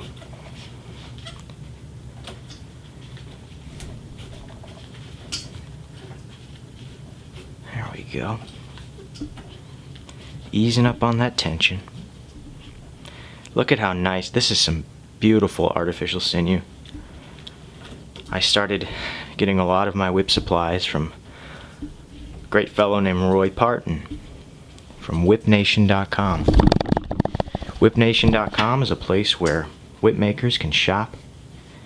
It's kind of a all-in-one place. There's parachute cord, there's hemostats. Got a bunch of them for $2 a piece. Can't beat that price. Kangaroo hide. There's hockey tape. Artificial sinew, of course. Just a great place. WhipNation.com. Check them out. So we're going to continue on proportionally. This is a longer whip, so I'm going to continue this beyond the tape for about a foot,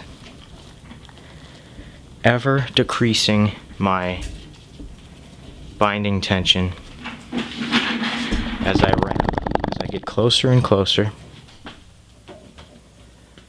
working our way back up to the top.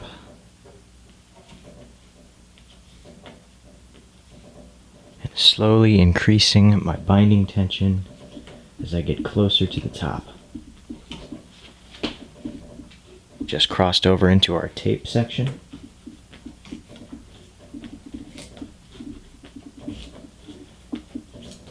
Tighter and tighter.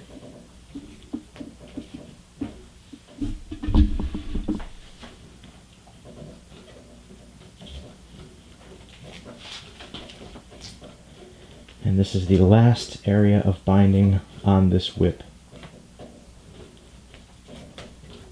Finish up strong, guys. So we want to finish up strong.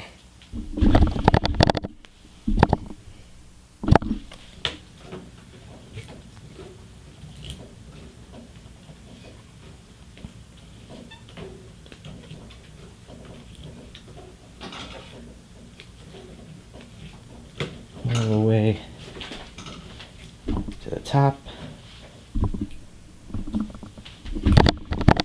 And finishing up on the area just above the swell of our first belly.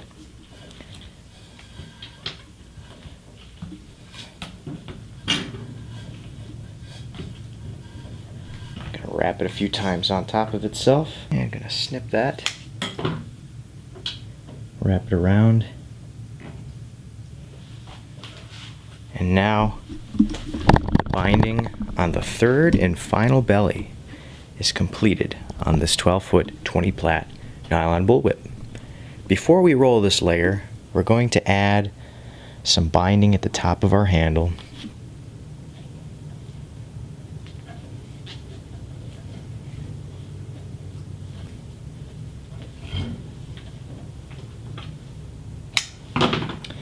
And now it's time to put the whip on the floor and roll it for the third time. Putting a weight there at the end of the whip. See that? There is a weight holding the tip of it down. It's not flopping all over the place. Now, because there is that swell here, it might be necessary to turn your roller on its edge to get this part of the handle, because this will be kind of blocking that, because this part close to the swell isn't actually touching the ground. So this is what I recommend. Helps you focus all that energy directly on the handle instead of the swell. Now we can focus on the swell itself.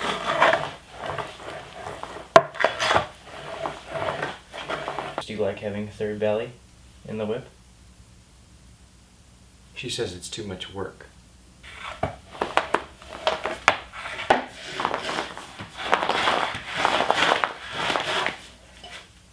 So we've just rolled the third belly of this whip, and I want to show you just how nicely it rolls out. We're not even at the overlay yet. We're getting ready to begin the final layer of this 12-foot 20 plat bullwhip.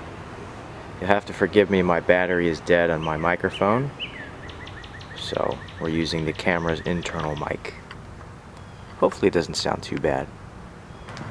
Now if you look to the left here, I have an assortment of strands. These are the overlay strands that we're going to be using for this whip. Now if you look up at the top left of the screen here, I have the strand lengths listed there. So you can copy those down if you need to. Moving back to the strands, these are the two longest strands of the overlay. Now the knots on these strands indicate the exact middle. All the other strands, however, are staggered. These are all the shorter strands of the overlay, and the middles are offset a couple of inches to encourage the taper.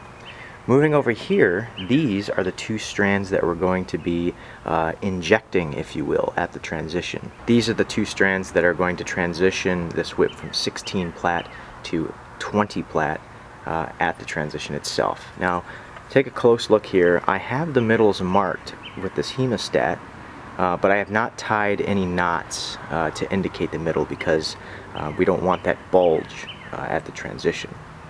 We want these strands to slip freely underneath the other strands to make this whip a 20 plat. Same for these two strands here. The middles are offset by a couple of inches, both of them, to encourage the taper. So let's get plating. You may have wondered why I've tied these two strands together instead of melted them together. Unfortunately, the dies that are in these two parachute cords make it so that they don't want to have anything to do with each other. They're repelling each other, and melting them they just wouldn't stick, so I had to tie knots to hold them together. Before we confuse ourselves, I'm going to take the two strands that we're going to be injecting later on at the transition and move them over to the side. That way I'm not getting those confused with the other strands. It's time to tie on our overlay strands. I have here my two longest strands and a couple of other strands. It does not matter which strands are in my hand as long as I have 4 of them, and as long as those 4 do not include the 2 strands that we're going to be injecting at the transition. Javier wants it so that these 2 strands, the red and the lime green, are touching each other and on one side, so we're going to do it that way. Around the back, right side comes over the left side, and there we go. Now it's time to take our remaining 4 strands and feed them through by opening up the eye like we've done on every other belly and every other video on this channel. I have the middles indicated by where the strands are melted together, so I'm going to let these go and just find the ends, because the middles will present themselves when the need arises. Opening up that eye and feeding the other 4 strands through. Once they're in, close that up. Now I'm pulling 1 strand at a time until we reach where the middle is indicated. As you can see, the little melted area indicates that middle of that strand. Our next strand. Oh, that came up quick. And there's the middle. Once again, make sure that all the middles are where they need to be. These look good. Check around the back, make sure the knots are behind the handle. And now we can begin plating a 16 plat diamond 2-strand side by side, starting with the upper right around the back. Under 2, over 2, under 2, over 2. Now we are working with very long strands, and it's so important to take breaks and untangle these strands that go all the way down here. Look at this mess down here. If you keep on plating and forget about that mess, it's going to become worse and worse and worse to the point where, look at this one's coming out. We need to get that back in place. There we are. You have to stop and untangle, otherwise you're going to be sitting there for half an hour untangling strands and wasting time. So if you do a little bit at a time, kind of like taking out the garbage, you know?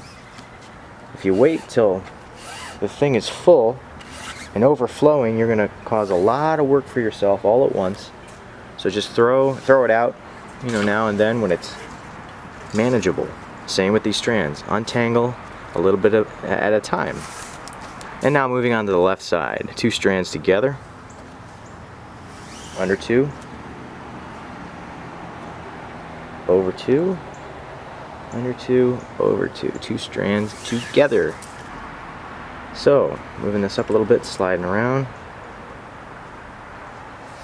Upper right again. Under 2. Over 2. Under 2. Over 2. Javier wants these 2 strands together all the way down, so we got to make sure that they're long-term friends. We never want a strand to come between the 2.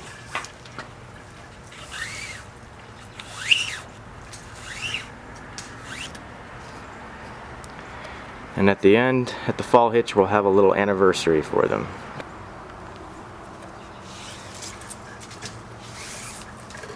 And once again, left side, right here, these two strands, around the back. This is nothing new, this is just a standard 16 plait. Under 2, over 2, under 2, over 2. A lot of people really frowned on my inserting a strand video. They just thought it was so unconventional and gimmicky, and they weren't at all happy about it. I don't know why. Some people, maybe the people that dislike that video, like a thicker handle. I personally don't feel like a handle should be that thick, but that's just my opinion.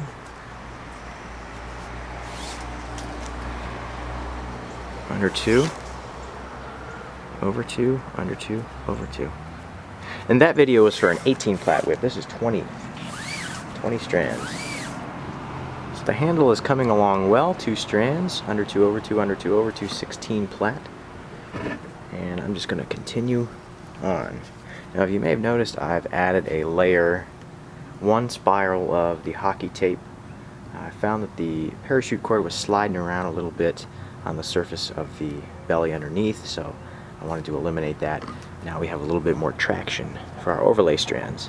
That also helps the strands to remain tight.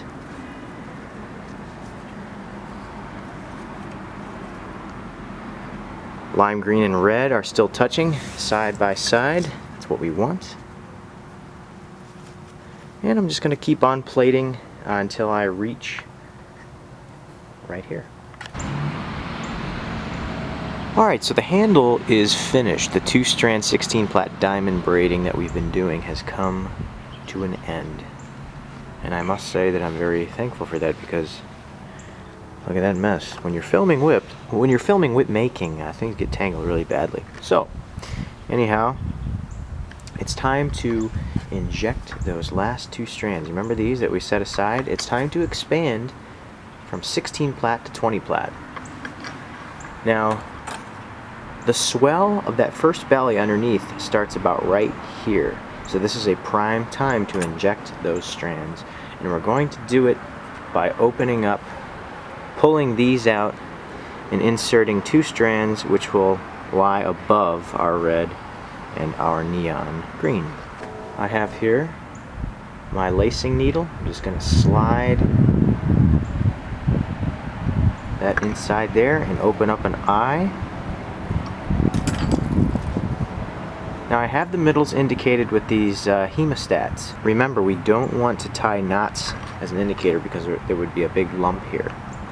So our middle is being held by the hemostats. I'm going to find the other end to these strands, or the ends I should say, not the other ends. And I'm going to slide those 2 strands. We got a train coming to ruin the video. Slide them through. I'm going to slide all the way until we find the middle, as indicated by the hemostats, and letting go. And now we're going to tighten up that loop that we formed. So here we have the 2 strands that we injected here at the transition. So what we're going to do is continue plating. We're going to go in order here. So there's the other strands that we're plating come in order here. So now we are plating under 5 over 5. Now be careful when you pull those strands that you injected, because there is no indicator for the middle, there's no knots, so they will easily slip from left to right. So just make sure that you're not pulling too tightly on those strands to begin with. Counting 1, 2, 3, 4, 5. Under 5 over 5, 20 plait.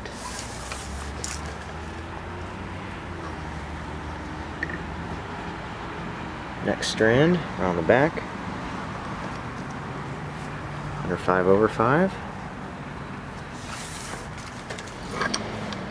The strands that we just injected have not come into play yet, but they will very shortly. Next, around the back.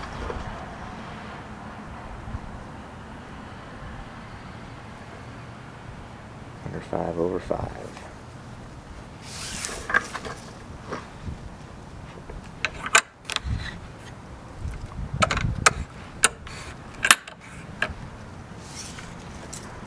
I'll tilt this so you guys can see it a little better. 2, 4, 5.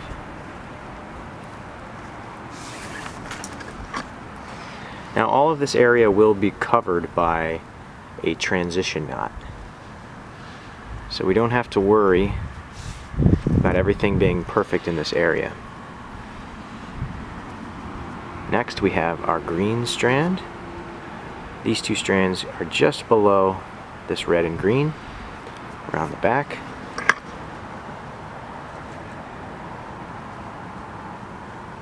Under 5 over 5. Now it's time to plait the first of the two injected strands, starting with this one on top, on the back, under 5 over 5. Again, I'm not pulling hard, otherwise you can see it's already slipping through a little bit.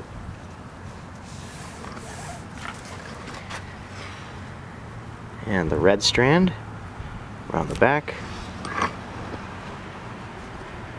under 5 over 5.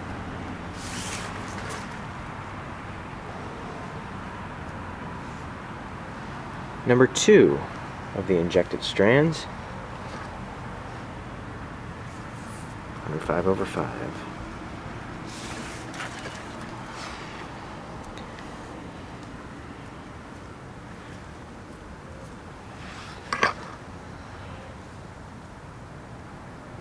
Two, 4, 5.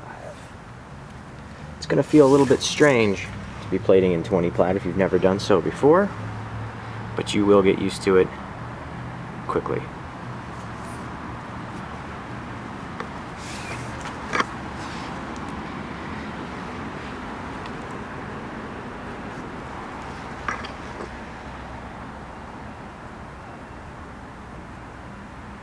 Two, 4, and 5.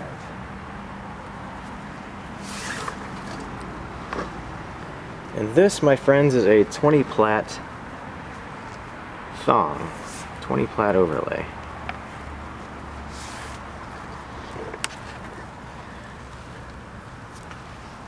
Under 5 over 5.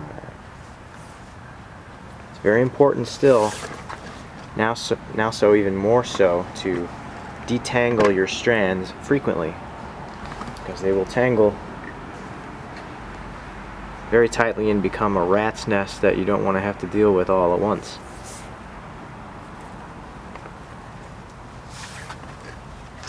Once you have a couple of passes established and a few more strands on top of those two strands that you just injected, you can start to pull tighter and tighter without having to worry about these slipping.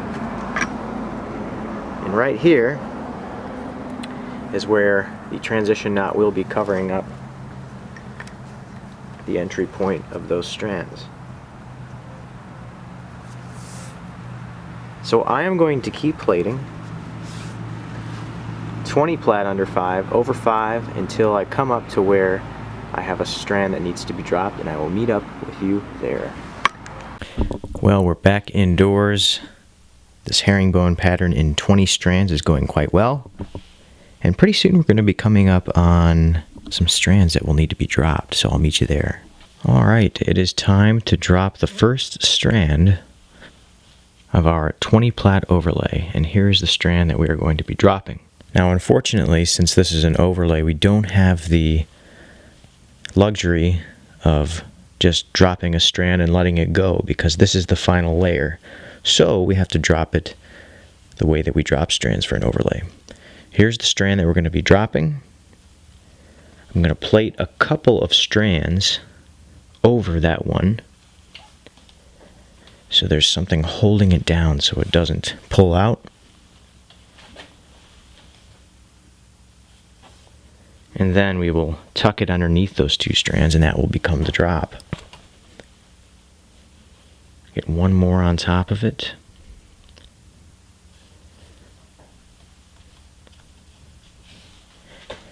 And now Now we can drop that strand.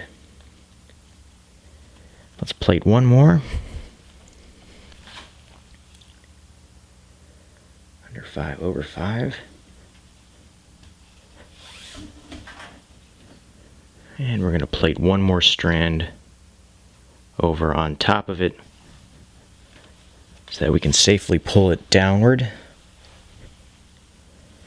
2 strands beneath the one that we're going to be dropping right here. I'm going to give those 2 a pull, lift them up, give the dropping strand a pull, and tuck it down underneath those 2 strands.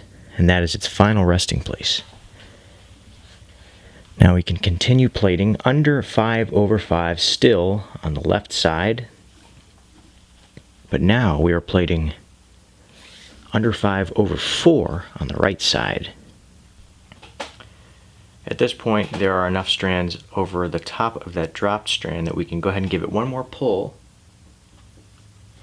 and the strand beneath it, and now we can snip it at an angle into the core, to the belly underneath, that is, like this. And now we should be coming up to our second strand that we're going to be needing to drop here very shortly. Still under 5/5 on the left. Let's get one more strand on top of it and then we'll drop it. Looking good. We're going to give that strand, I'm going to reach for my pliers here. We're going to use them to pull the strand since it's a little short. I'll be able to grasp it. While I have them in my hand, I'll go ahead and pull the 2 strands underneath it with the pliers as well. Same as we did on the right side, lifting up those 2 strands and pulling the dropped strand to center stage. There's its final resting spot in the middle. Now we are plaiting an even under 5/4 on both sides.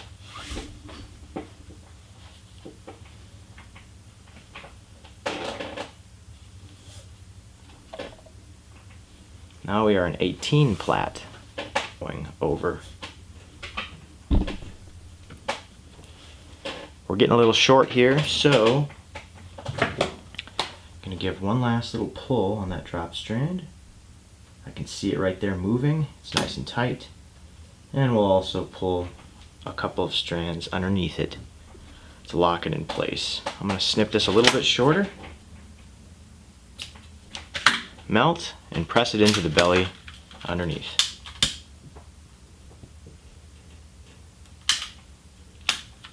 And there we have it. Let's continue this 18 plait until we come up with another 2 strands to be dropped. I'll meet you there. Well, it's time to drop a couple more strands, and in doing so we will be taking this whip from an 18 plait to that familiar old 16 plait that we would oftentimes begin a whip with. Same procedure as you saw me just do. Here's the strand that we're going to be dropping, plaiting a couple of strands over that one, and then dropping the strand. This will be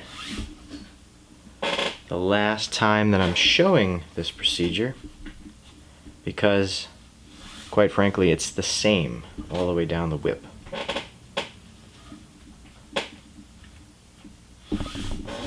Here's the strand. Here are the 2 strands beneath it. How convenient that it's the 2 colored strands. Pulling the strand that will be dropped and the 2 beneath. Lifting them up, holding with my thumb and sliding the strand to be dropped to the middle. Pulling that closed. And now I'm continuing the plaiting. On the left side, we are in 16 plait, under 4/4. Temporarily under 5/4 on the right side, but pretty soon we'll be at an even 16 plait.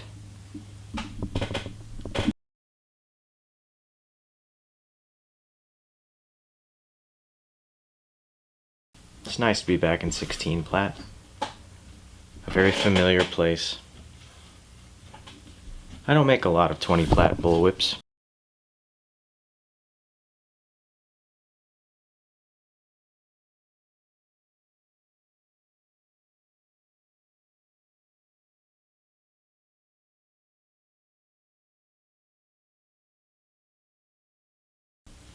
And we're going to give that drop strand a pull. You can see it right there. And the two strands underneath it a pull as well. Again, it's nice and tight. Snip it, melt it, and press it into the belly underneath. And who's up next? This strand is on deck to be dropped. Same procedure. Two strands over the top, and then we'll be dropping it.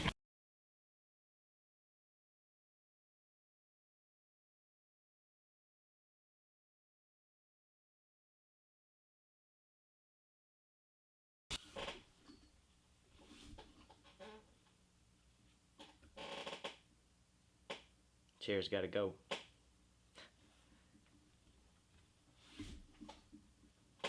And one more strand over the top.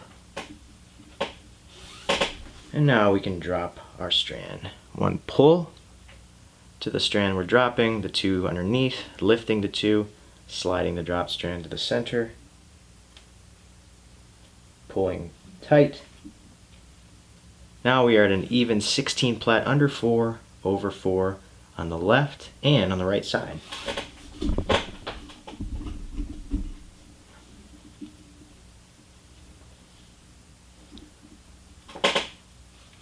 Continuing our nice new even plating sequence.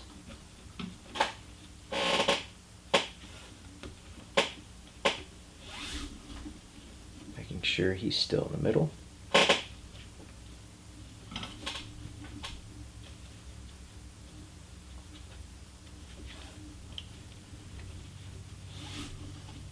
Giving it a pull. I think that's more than enough. A couple of strands underneath it. Snipping them out. And pressing it into the belly underneath.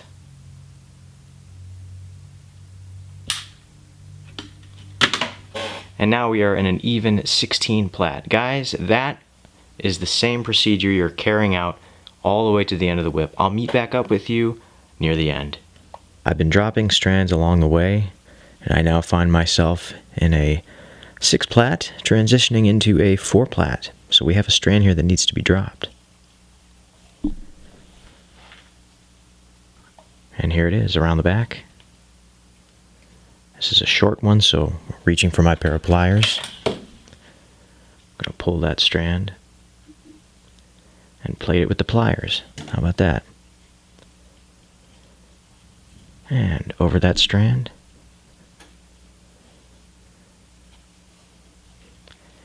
Now, we are only able to plait one strand over that because we have very few. So we're going to call that good, because if we were to plait 2 strands, see that, then we can't drop it anymore. So it's going to have to do with 1, but that should be enough to hold it in place. I'm going to grab that strand, swing it around underneath, hold that strand above it, and continuing plaiting. On the right side, under 1 over 1. On the left side, we're still under 2 over 1.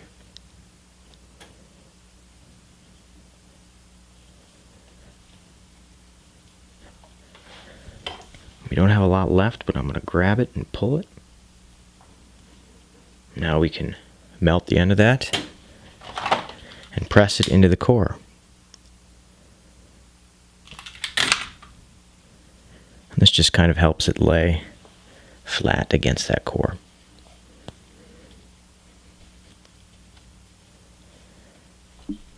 And continuing on, we still have a little ways to go on this other strand to be dropped. So it's going to be an uneven plait for a few inches. Alright, it is time to drop the final strand on our overlay, just inches within the ending. Here's the strand we're dropping, giving it a pull, and plating. Under one, over one on the left and the right side. What a great feeling that is, guys.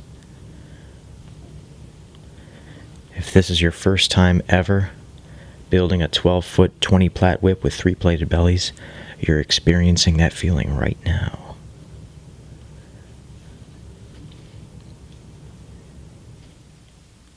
And pulling that dropped strand.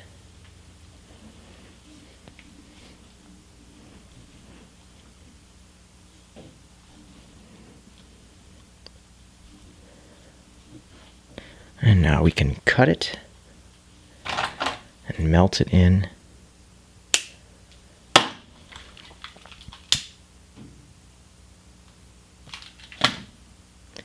And continue plating to the end.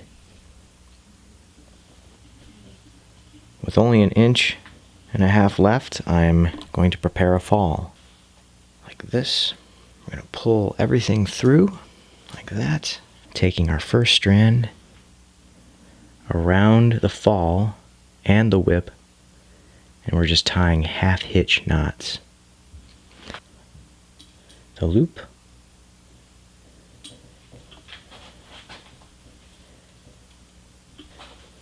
So I'm going to take that last strand that made up the end of the fall hitch,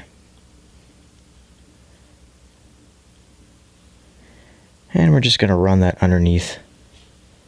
Run it through the loop of the fall itself, and that's just going to keep everything in place. And one by one, I'm going to tighten all of those half-hitch knots that make up the fall hitch. Now I can cut off the excess. Be careful not to cut your fall off. About 1 inch.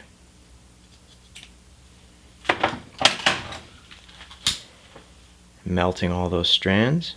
And we're also snipping the last strand, melting that one also. If you want, you can just kind of touch it against the whip itself. Excellent. One last thing we have to do here at the fall hitch, because we had that core running the entire length, I'm just going to snip the very tip of the 3/8 inch sinker cord and melt it.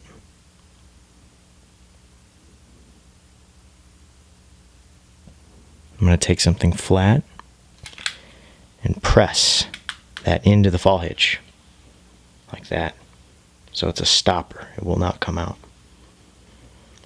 And now it's time to take the whip out of the clamp and just look things over. Now that I have established that everything looks okay in the whip, I looked it over, everything looks good, I'm going to cut off this extra inch of the handle.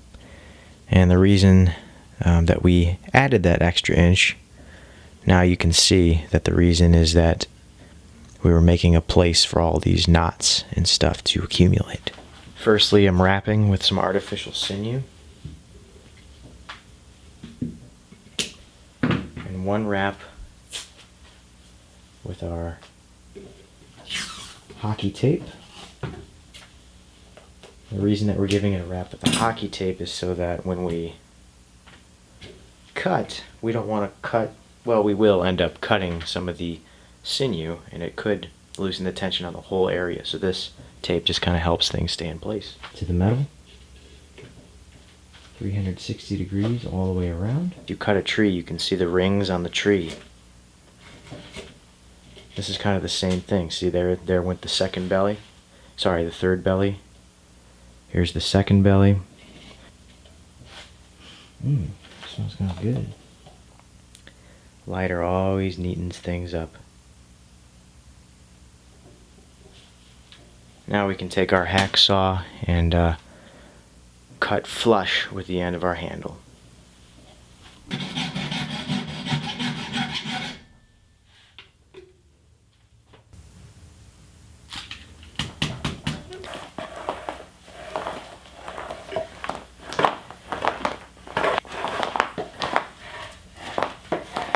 after we rolled it.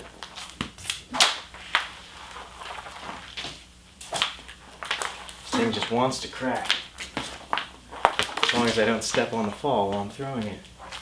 Okay, we are finished with the roll. Everything is looking great. Now this next step is obviously an optional one, but we're going to be adding a ferrule, a silver ferrule, onto the transition of this whip. Now normally for a whip with 2 plated bellies and 1 overlay, I would be using a 21mm ferrule from TexasKnife.com.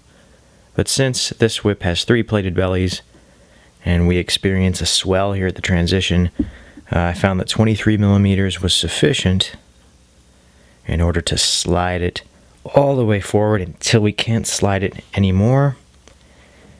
And at this point, we're going to add 2 transition foundations, and we're going to tie 2 transition knots on the left and right side. Now before we add our foundations, there's something that I want to take care of here, and as you can see, towards the nose of this whip, towards the thong, it's obviously a very tight fit, and that's what we want. But because there's a swell here, we're experiencing some looseness. Just a little surface we're building up. Just do just small increments of this stuff. Nice and slowly. See, that's really tight now. We're going to get it past. We're going to get through this. Here we go. See, we're actually kind of spreading that sinew out. And that is perfect. That is exactly what I wanted. See, we can't move it anymore. You can see the sinew is almost acting like a putty. It's time to install 2 transition knots. So for the 2 transitions, we're going to try some 1mm thick cowhide. 29mm, maybe even 28. And we're going to see where this gets us. So as far as the length goes, you don't have to know that right off the top of your head. I'm just going to spiral this around until the end meets the other end, and I'll give you my measurement. We're going to do about 4mm, 1, 2, 3, 4 4mm of space in between our foundation and our ferrule. As I previously mentioned in some other videos, this would be a good time to use some tape just to hold that in place so you don't have to use one hand to wrap it with. Now I'm going to wrap here a little bit in the middle so we can get kind of a convex shape to this foundation, a roundness to it. Just a little bit, and that's going to help the paracord stay in place.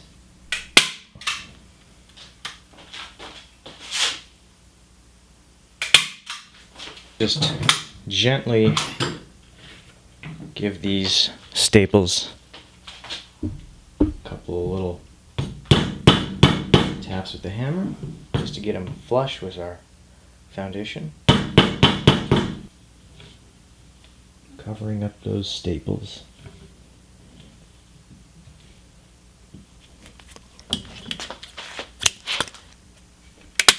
One. Here comes the second.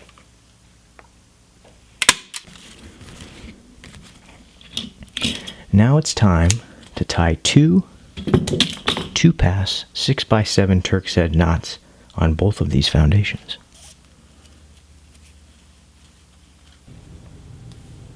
Same thing we did last time.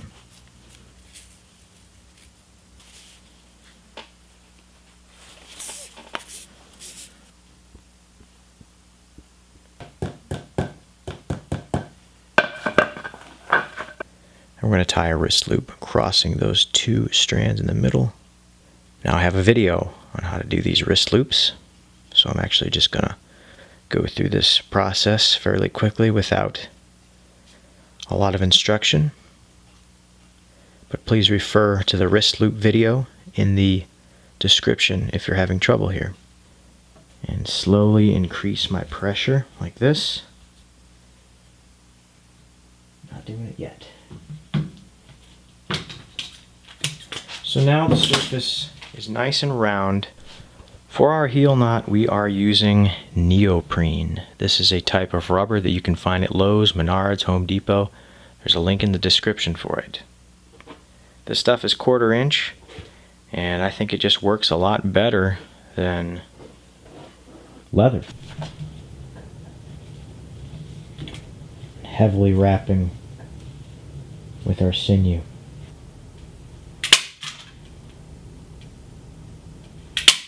Once again, this adds a nice grippy surface for our heel knot. Through there, I'm going to pull this nice and tight.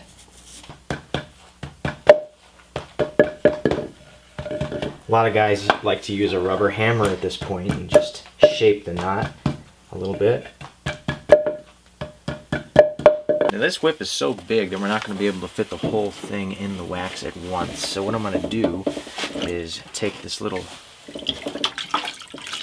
device that I'm using to just scoop up the wax and just kind of bathe the whip. Make sure the heel is getting wax. Alright, so let's grab the end of our fall here. I have my cracker on hand that we just spun up. And I've got a fid, a sharp fid, mind you. Got a piece of leather here that I'm going to use so I don't damage my fid when I poke it through. I'm just poking a hole. I'm not actually poking a hole in this parachute cord that is our fall. I'm merely pushing the strands aside. So we're going to quickly remove the needle and slide in the end of this fall. 3, 2, 1. Do it quickly because the hole can close up on you. It's happening to me right now. There we go. Pull the tip through like that. And I just pulled about an inch of it through. And now we're going to open up an eye on the end of the cracker like that. And then fit that eye over our fall like that. And then we're going to pull the cracker through and then snug that down. And as soon as you pull that cracker and it's seated in place, the whip, my friends, is finished and ready to be test cracked. Can you tell that I'm happy that this whip is done? Don't get me wrong, I love making whips, I do, but wow, that was a tough one. Well guys, I want to thank each and every one of you for stopping by and watching today's tutorial.